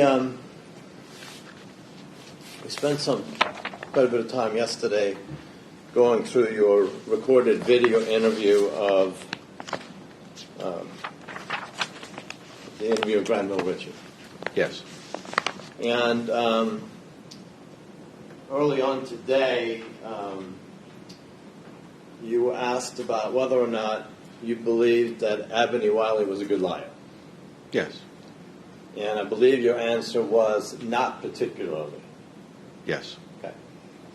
Would it be fair to say that Ebony Wiley certainly was a good enough liar so that the first, I believe it's 2 separate law enforcement officers who interviewed her the evening hours, I believe around 10:30 on Friday, May 16th, good enough so that they believed her and set, in action a lot of things as a result of that? Yes. Right? As a result of her statements, a missing person investigation was commenced, right? Yes. Okay. And so despite the fact that she's not a particularly good liar, she certainly was a good enough liar to fool them, right? Yes. Okay. And likewise, when she spoke with family members and the person who Ebony Wiley refers to as her brother, basically told everyone the same story, right? Yes. Okay. And you know that because you're lead on this case, right? Correct. So you're familiar with not only specifically what you did, but what the other detectives in the case did. That's correct. All right. And the when you first interviewed Granville Ritchie, you had already commenced your interview of Ebony Wiley, right? Yes. Where you had come to the conclusion that Ebony Wiley was lying to law enforcement. Yes. In fact, you go to her home initially, I believe on Saturday morning, and based on her statement that Vivian was actually a man, you decide, wait a minute, I think we need to go to the station, right? Correct. And once you get to the station, you probably need to redo your rights, right? Not at that point. Not at that point, okay, all right. But certainly at that point, you were concerned that Ebony Wiley had been lying to law enforcement up until that point. At least for that point, yes. Right. And so when you then meet with Ebony Wiley, I believe you had indicated prior to the meeting at the station that you were up to speed about, statements that Ebony Wiley had made to law enforcement the night before, right? Yes. Okay. And were you also up to speed on some of the statements that were made by family members of Felicia Williams to Detective Kelly as it relates to Ebony Wiley? Somewhat, yes. Okay. Had you been told about Ebony Wiley coming over? Objection, Your Honor, hearsay. It's for impeachment purposes. Okay, Your Roll, go ahead. Honor. Coming over to Felicia Williams. Can we approach? Yes.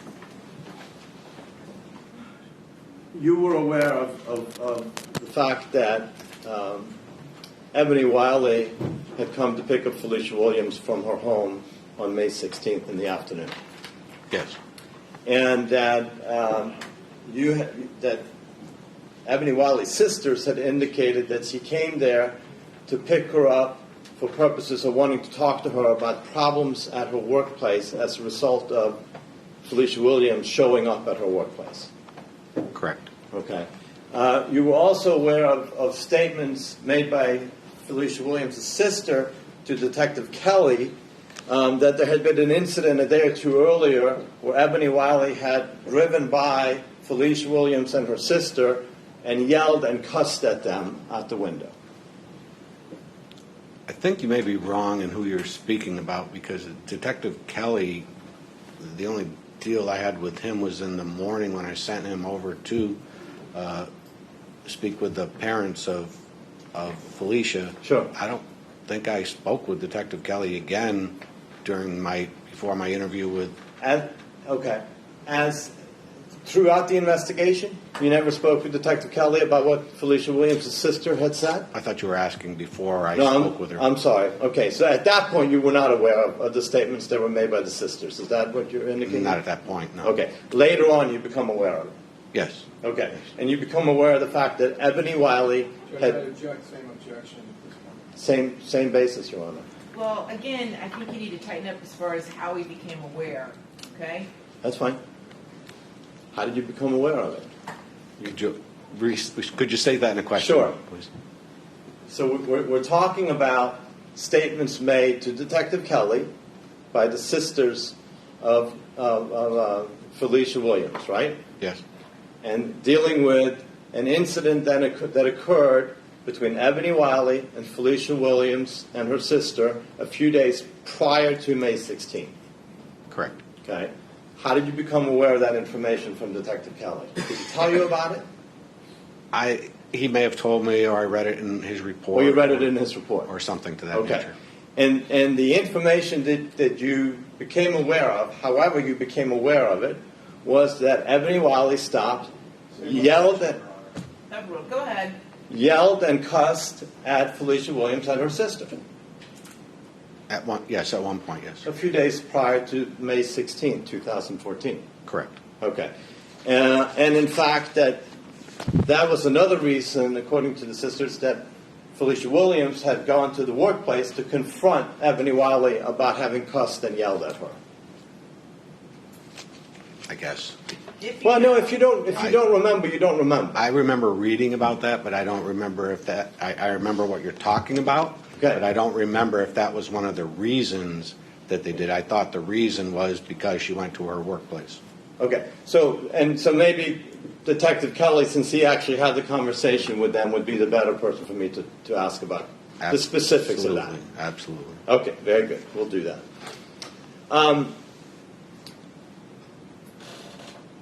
During the interview with Granville Ritchie, first of all, Granville Ritchie came to meet with you.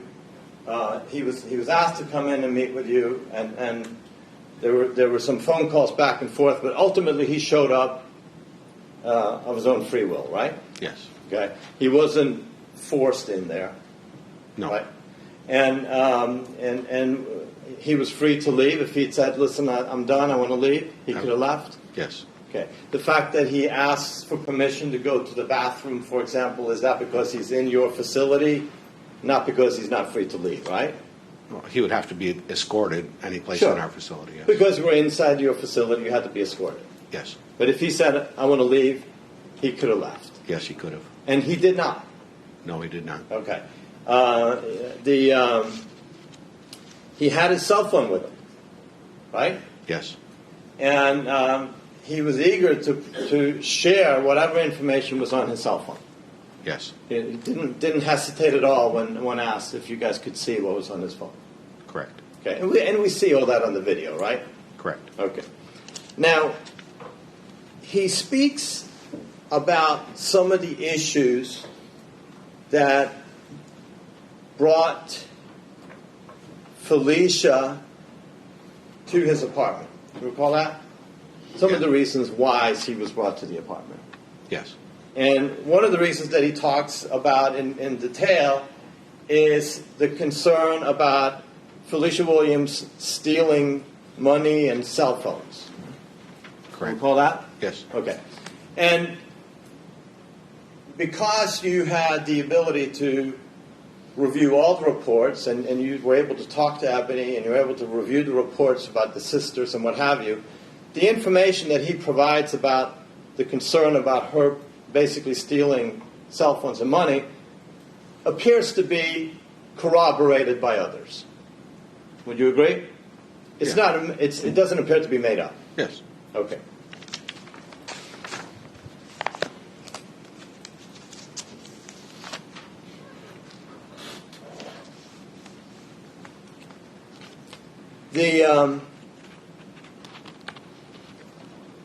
He indicates to you that Ebony tells him that the reason that she wants to talk to Felicia Williams is because she sort of wants to take her under her wings, right? Correct. And that's also consistent with what other information that you learned in this case, right? Correct.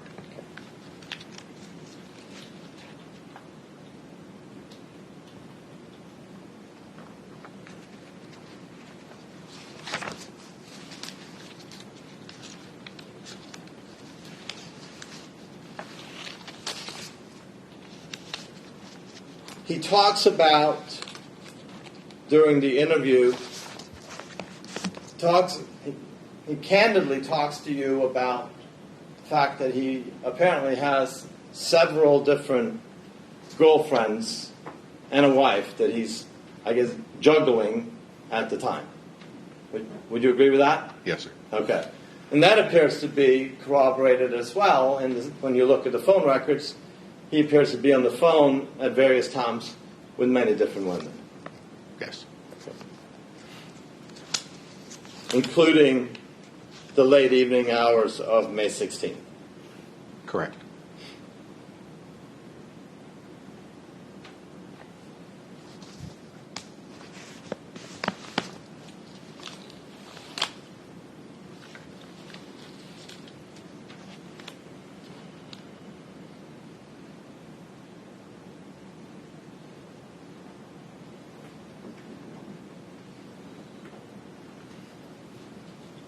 On several occasions, he's asked to provide phone numbers to you of various individuals. Yes. And again, he provides you those numbers to to the best of his ability. It looks like sometimes he has to reference his phone. He remembers parts of the numbers, but he basically gives you the numbers that you're requesting. Yes, sir.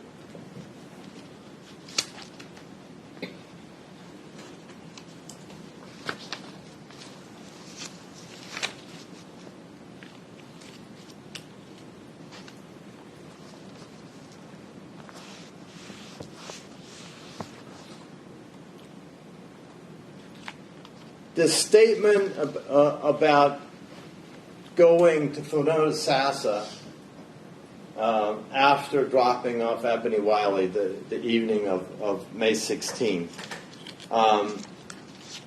that does not appear to be corroborated by the cell phone tower information. Is that fair? That's correct. Okay. And the statement about going to Fonona Sassa is between the time that he drops off Ebony Wiley, I believe at her grandmother's house? Her mother's house. Her mother's house. And the time that he then sees Ebony Wiley back at his apartment or his mother's apartment later on that evening, right? Right. Okay. And Fonona Sassa is fairly close in proximity to Temple Terrace. Yes, sir. It's about 8 miles, I believe. That's correct. Okay. In Fonona Sassa is, I think it's called Hillsborough River Park or something like that? I've heard of it. Okay, all right. You've been there? I think so. Okay. You indicated that you are familiar with the fact that the trees, most of the trees that we see along the causeway are mangroves. Yes. Okay. Are you familiar with and are you able to distinguish the different types of mangroves? No, sir. Okay. Are you aware of the fact that we have I believe there's white mangrove, red mangrove, and black mangrove? Or you don't know? I don't know. Okay. All right. Do you know anything about how far inland, for example, you may find white mangroves? No, sir. Okay. Do you know anything about whether or not white mangroves tend to grow at a higher elevation than the other types of mangrove? No, sir. Don't know. Okay, that's fine. Do you know whether or not in the Hillsborough River Park in Fonona Sassa, whether or not there's any white mangroves in that park along the water? If there's salt water up there, there may be. Okay. So, do you know that white mangroves will only be found in salt water? It's my belief. Do you know? I don't know. Or is that someone else's expertise? That would be for somebody else to decide Okay. this. All right. So, but him going to Fonona Sassa, it's kind of hard to say, isn't it? That takes place prior to him being back at the apartment when Ebony Wiley comes back with her brother, or the person who she refers to as her brother. Mr. Shelton, I believe it is. I don't think it takes place at all. I don't believe you went. No, I understand that. But the statement about going there is allegedly that it's taking place between dropping her off and the time that he sees her back at the apartment around 10:30 in the evening. Correct. Okay.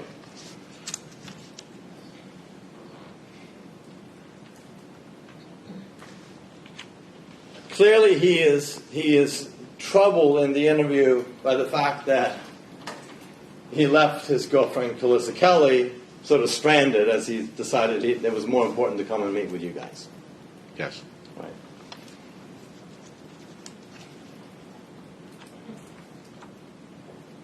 And so we've seen the text messages back and forth between, primarily, not so much back and forth, but primarily from Calissa Kelly indicating her frustration and anger over the fact that he left her there.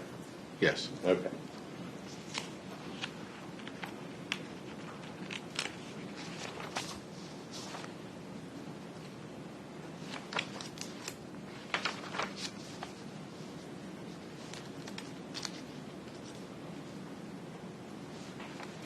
It appears that initially, when you asked or early on in the interview, when Granville Ritchie is asked, if you guys can not only look at his cell phone, but you're asked if you can take it and download the information from the cell phone. You recall that? Yes. Okay. And in fact, he's like, sure, you can take it and download the information, right? No hesitation. Correct. Okay. And then it appears, I can't remember if it's yourself or the other person who was there with you, who comes back and says, it's not working, we're not able to download it. Am I remembering that correctly? I think they said they didn't have a way to take the pictures or something of it. Okay, I thought maybe they came back and said it wasn't working right, so can we do screenshots instead?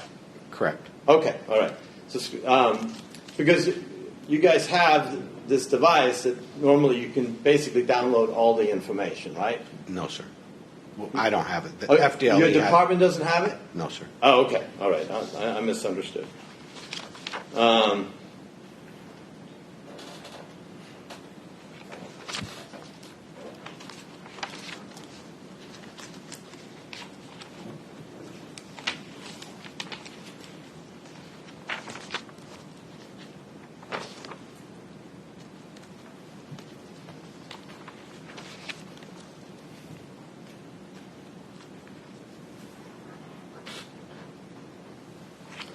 At some point during the interview, you asked, or you discussed the fact that Felicia Williams was suspended from school, and Staley, I believe, asked, "Do you know what it was for?" You recall that? Yes, I do. Okay. And Granville Ritchie says, fighting, she say, because I did ask for that. I say, well, you get suspended. She said, fighting, I bit the teacher. I'm like, you bit the teacher. That's also consistent with information that's been provided by other witnesses in the case. Yes.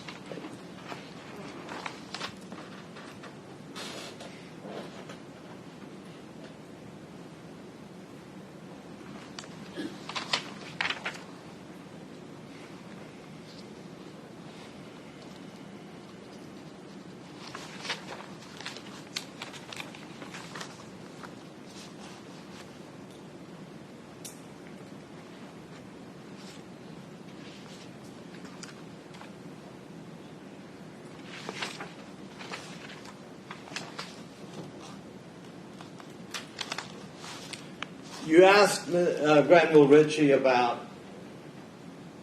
why people call him Trevor, right? Yes. And his response is, my government name is Granville Ritchie, but people call me Trevor. That's correct. Yeah. Not necessarily unusual for people to have nicknames that family and or friends refer to them by. That's correct. In fact, not unusual for someone who has a nickname who actually uses it when he or she introduces himself or herself to others. Correct. Okay.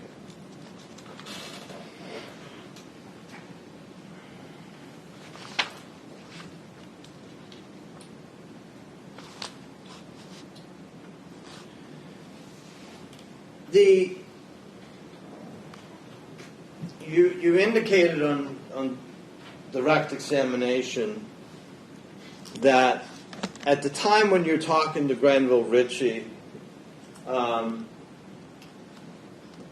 that there's no indication of any type of sexual assault, right? Correct. Okay. Would it be fair to say that when you're talking to Granville Ritchie, Felicia Williams has been missing for many, many hours, right? Correct. There is a concern that Felicia Williams has been harmed, right? Right? Possibility. Yes. I mean, you've already determined that Ebony Wiley lied, right? Yes. About the circumstances of her disappearance, right? Yes. Okay. So, I mean, you're open for all possibilities, right? I am open. That's the correct term. Yes. Sure. I mean, that's what you're investigating, and you're open for all of them. And certainly, one of the concerns would be that she had been murdered, right? Correct. Another concern would be that she may have been sexually abused and murdered, right?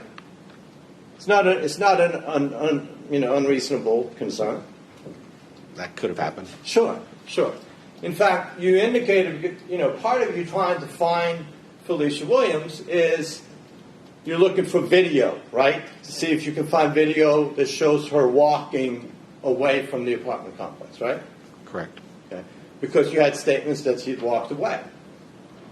Correct. Okay.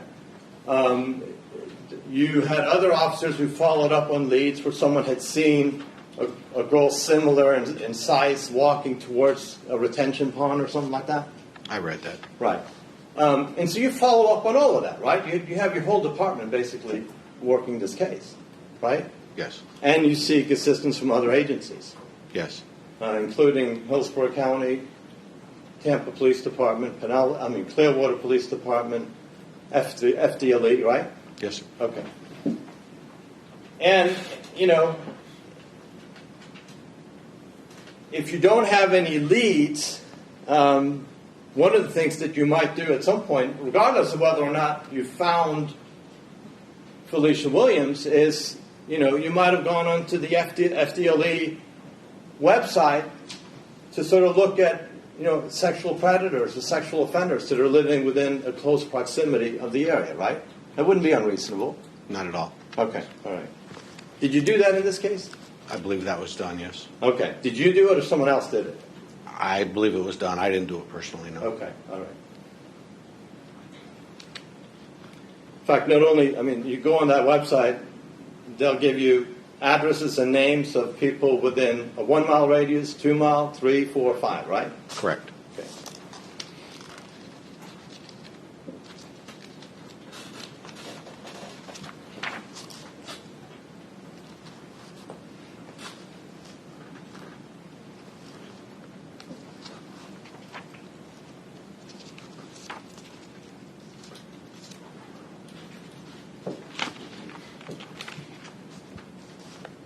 Then at some point, the conversation goes back, and several times it went back to Calissa Kelly and her being upset about having been left at the loan office.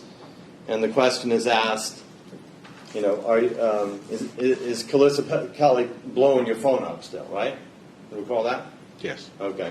And Granville Ritchie basically pulls the phone up and says, I don't have a signal.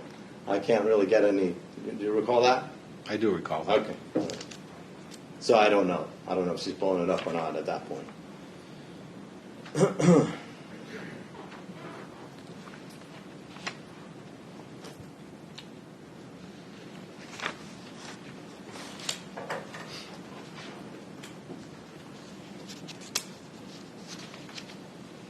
When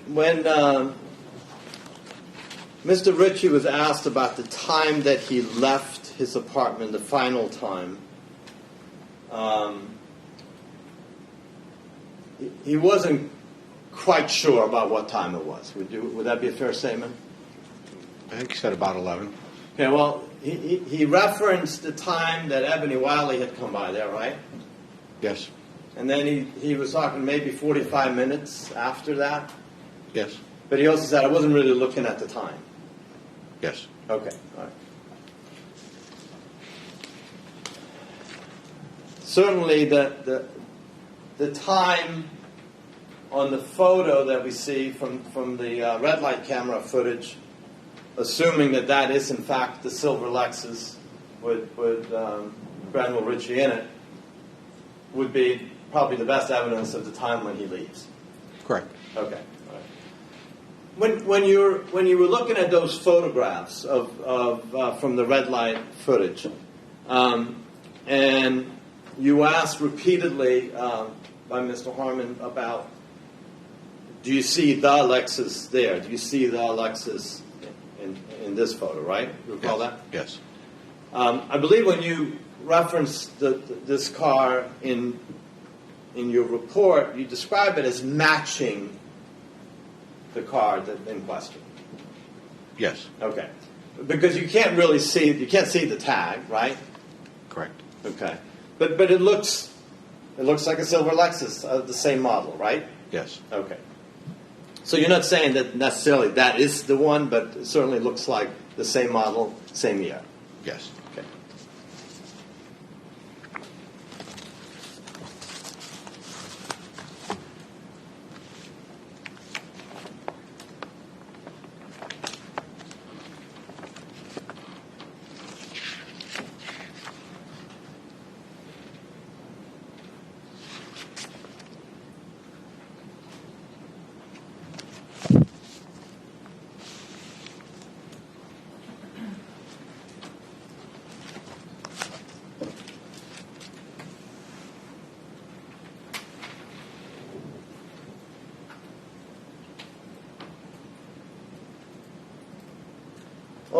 On May 28th, you and Staley went to Whispering Oaks to review Ebony Wiley's time cards for her work hours on May 16, 2014. You recall that? Yes. And the information on the time card... Can we approach? Yeah.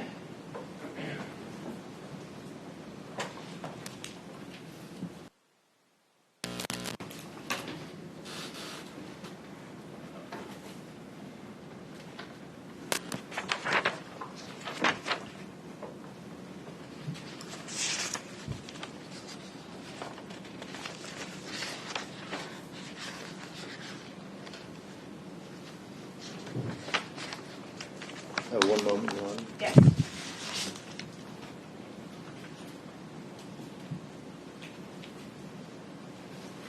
That's all I have. Thank you. Okay, redirect.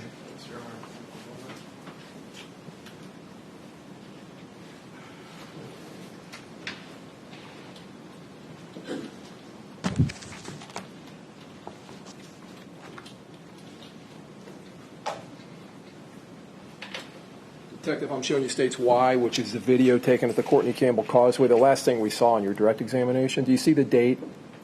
Yes, I do. Okay. When, 8/27/2019. all right. Thank you. Sorry. Is that up here, or is that go somewhere? Okay.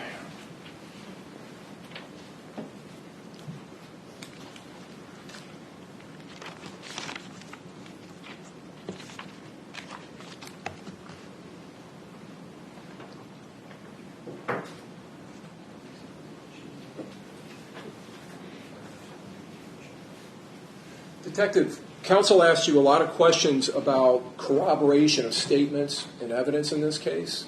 Correct.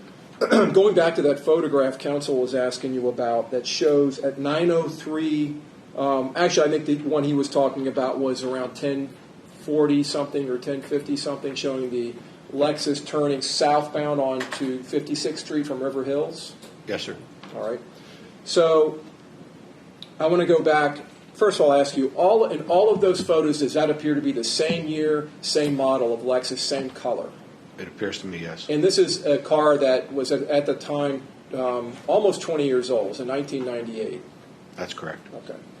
And there's also in those photographs we put into evidence a photo at 9:03 that shows the Lexus coming north on 56th Street, turning onto River Hills. Yes. You remember that photograph? Yes, I do. Which would be taking the Lexus back into Doral Oaks, right? That's correct. And then there's also in the gate code logs, have you reviewed those? Yes, I have. There's a gate code entry of 2222 without any kind of other hesitations, a single gate code entry at 9:03 p.m., right? Yes, there is. And then the very first photo we saw, I believe, was at 3:47, showing the Lexus heading north on River Hills, or on 56 going through the River Hills intersection. Do you remember that? Yes, I do. And we have a receipt from Checkers showing a purchase of a box of shrimp and a Sprite minutes after that. Correct. And that car was heading towards where the Checkers was, correct? Yes. And then at 3:54 p.m., we see another gate code entry to 2222, correct? Into the Doral Oaks apartments? Yes. 3:54, which is that's 7 minutes after the photograph of the car heading north on 56th Street, correct? Correct, and the checkers. And the checkers, receipts. All happening in consecutive order, right? Yes, And that's all corroboration of evidence in this case, correct? I believe so, yes. That demonstrates and shows to you that that is most likely the Lexus we're talking about in this case, right? Yes.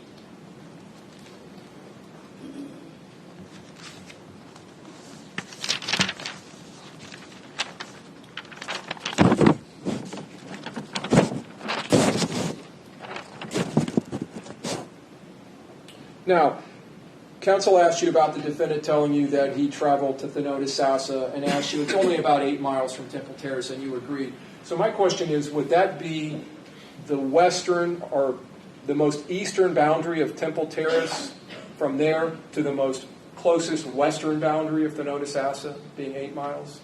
Yes. All right. So from the Doral Oaks apartments to wherever the defendant went in Thenota Sassa, we don't know how many miles out there that is, correct? Correct. Because he never was able to give you a location or an address, correct? Correct. All right. So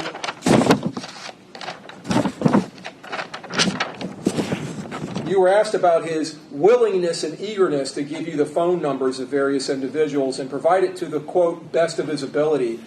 But that didn't include his friend in Thenota Sassa, did it? Not at all. Did he give you a number? No. A last name? No. An address? No.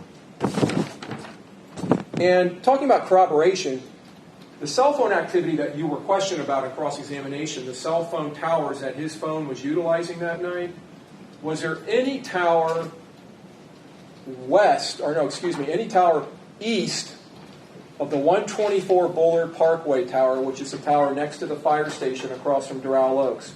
Was there any tower further east, which would be the direction of Thenota Sassa, that phone ever used that night? No. And in fact, that phone was utilizing that tower from about 4 o'clock in the afternoon until about, I think the last phone call was around 10:30 something in the evening, correct? Correct. And then that phone tracks in the same direction, again showing corroboration, as the Lexus is traveling in that photograph from 10:50, whatever the minute mark was, That's correct. and tracks across westbound towards the Courtney Campbell Causeway. Is that right? Yes. And counsel talked about his eagerness, the defendant's eagerness to show you his cell phone information on that phone. Did he ever tell you at any time that phone dialed 911 No, sir. the day before? Did he ever tell you that it received callbacks from the communications center of the Temple Terrace Police Department? No, sir.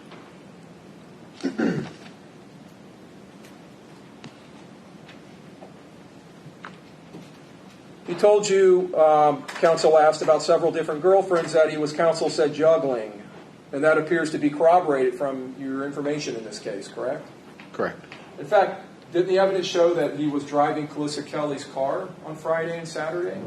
Yes. And had left Calissa Kelly home all day Friday? Yes. While he went to pick up Ebony Wiley Friday? Correct. And you're familiar with a woman by the name of Ivy Van, correct? Yes. And the information she provided investigators in this case, correct? Yes. That later on the night of the 16th, going into the early mornings of the 17th, he's calling Ivy Van, right? Correct. In fact, that's hitting off the tower on the eastern edge of the Courtney Campbell Causeway at 12:10 a.m. later that night on the early morning hours of the 17th of May, correct? Yes. And then you've already told us about this Kelsey, with the last name begins with a P, Panajuatois, however you pronounce it, who he was also calling that night. Yes. So in addition to telling you about juggling these women, he also tells you that he told Ebony Wiley that he was going to marry her, right? Yes. And that he loved her. Yes. And he told you that he could, quote, work with her, correct? Yes. Because she was young. She was 23. Well, sustained. I can rephrase. Did he tell you he could work with her? Yes, he did. And did he indicate that it had anything to do with her age? Yes. The fact that she was 23? That's what he said.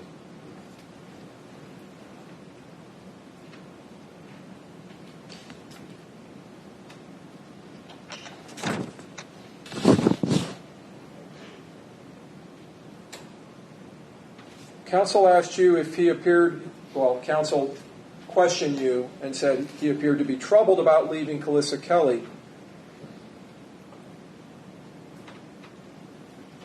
Wasn't it in reality that he was telling you how upset she was becoming? Yes. All through the statement. Yes. And he was showing you her text messages and reading them to you? Yes. And in fact, at one point he was laughing about it, wasn't he? Overruled, go ahead. Was he laughing about that? Yes. Did he tell you that Calissa Kelly versus Ebony Wiley was 40? Yes. Older than him? Yes. Did he tell you she was older than him? Yes. And that she knew everything and he couldn't tell her anything? Yes.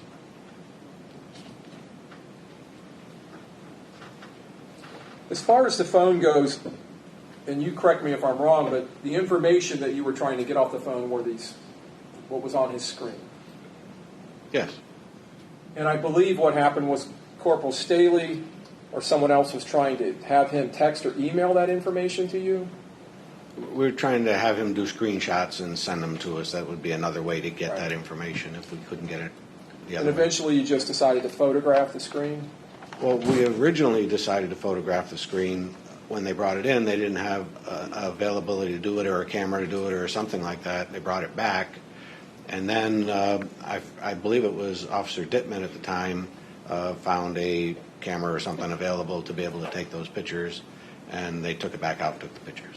In the beginning of his statement, did the defendant tell you more than once, make statements to you along the lines that the women love him because he works and he takes care of business and he pays for things? And his accent. And his accent. Yes. All right. But then later in the statement, when you were questioning him about his work, when did he tell you the last time he had worked consistently was? December. Christmas time, right? Yes. So that would have been 5 months before? Correct. And as far as you knew during that time period, did he have an established residence? Did he rent an apartment or have a home? I don't think so. Did he stay that night at Calissa Kelly's house, the night of the 16th going into the 17th? Yes.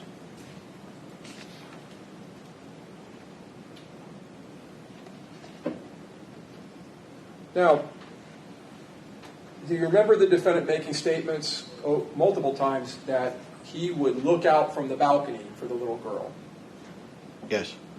And he would look out and look for her to see if he could see her anywhere in the parking lot. Yes. And he described, when you told him and Corporal Staley told him that no one had seen her, he described somebody had to see her. And I think he used some type of an expletive. Yes. All right. And then when you all asked him, well, did you go ask your neighbors or ask any of these people out there? Didn't he tell you, I couldn't do that because I didn't know them? Yes. Later in the statement, when you asked him about the Lexus, this was towards the end of the statement, he told you the Lexus wasn't his. Right. Do you remember you saying, oh, it's not yours? Yes. And then he said, no, I have my own car, an Acura, right, that had been wrecked, he said. Yes. And then he went on to describe how the Acura was wrecked in the parking lot of the apartment complex. Someone hit it, right? I read that. I'm not sure if it was that apartment complex or another one. Okay. But I read that a couple times trying to figure out whether it was actually that apartment complex or another one. But when he was asked, when he was telling you a story about that, he said he had no problems going and asking.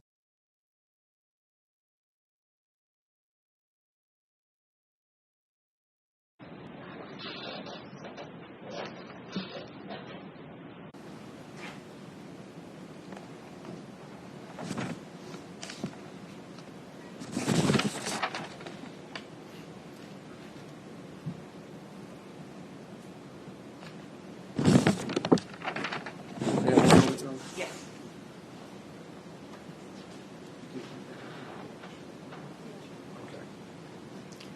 Detective, we saw in the videos that counsel asked you about when they were taken. Oh, and I wanted to ask you about that too, and I meant to. I apologize. In your experience in Florida, have you ever seen mangroves growing anywhere but around saltwater? I have not. And I'm talking about naturally occurring mangroves, not ones that are planted somewhere. I mean, you might be able to grow mangroves at home in salt water tank or something, I don't know, but I have not seen them other than on the edges of saltwater. I'm going to show you what's been marked and is in evidence of states N33 and states N34. You recognize the photographs as depicting the bottom of the Lexus? Yes. So there was damage to the undercarriage of the Lexus, and in fact there was some type of plant material next to some of the damage? I did notice that, yes. And did you notice when you were driving on the North Access Road back in May 2014, and then just a month ago when you went out there to do these videotapes, that there is a lot of rough bumps and ruts that you've told us about already on that road? Yes. And if someone's driving down that road at night at a higher speed in an urgent manner, could they have caused that kind of damage to the car? Could have, yes.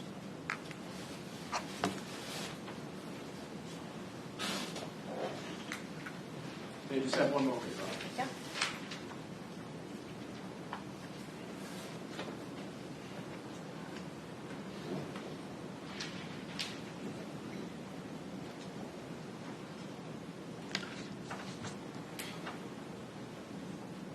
Counsel asked you about what people have told you, I guess, about Felicia Williams getting in trouble at school. Do you recall that? Yes. And she had been, I guess, suspended for a day from school and was out of school on that Friday Yes. for getting into or opposing a teacher, possibly at school. Yes. And there was some allegation she may have bit the teacher. Yes. All right.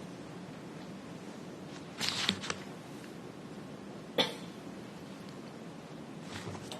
don't have anything else, Your Honor. Okay, may this witness be excused, subject to being recalled? Yes, Your Honor. Okay, thank you. You're excused, subject to being recalled. All right, State, your next witness.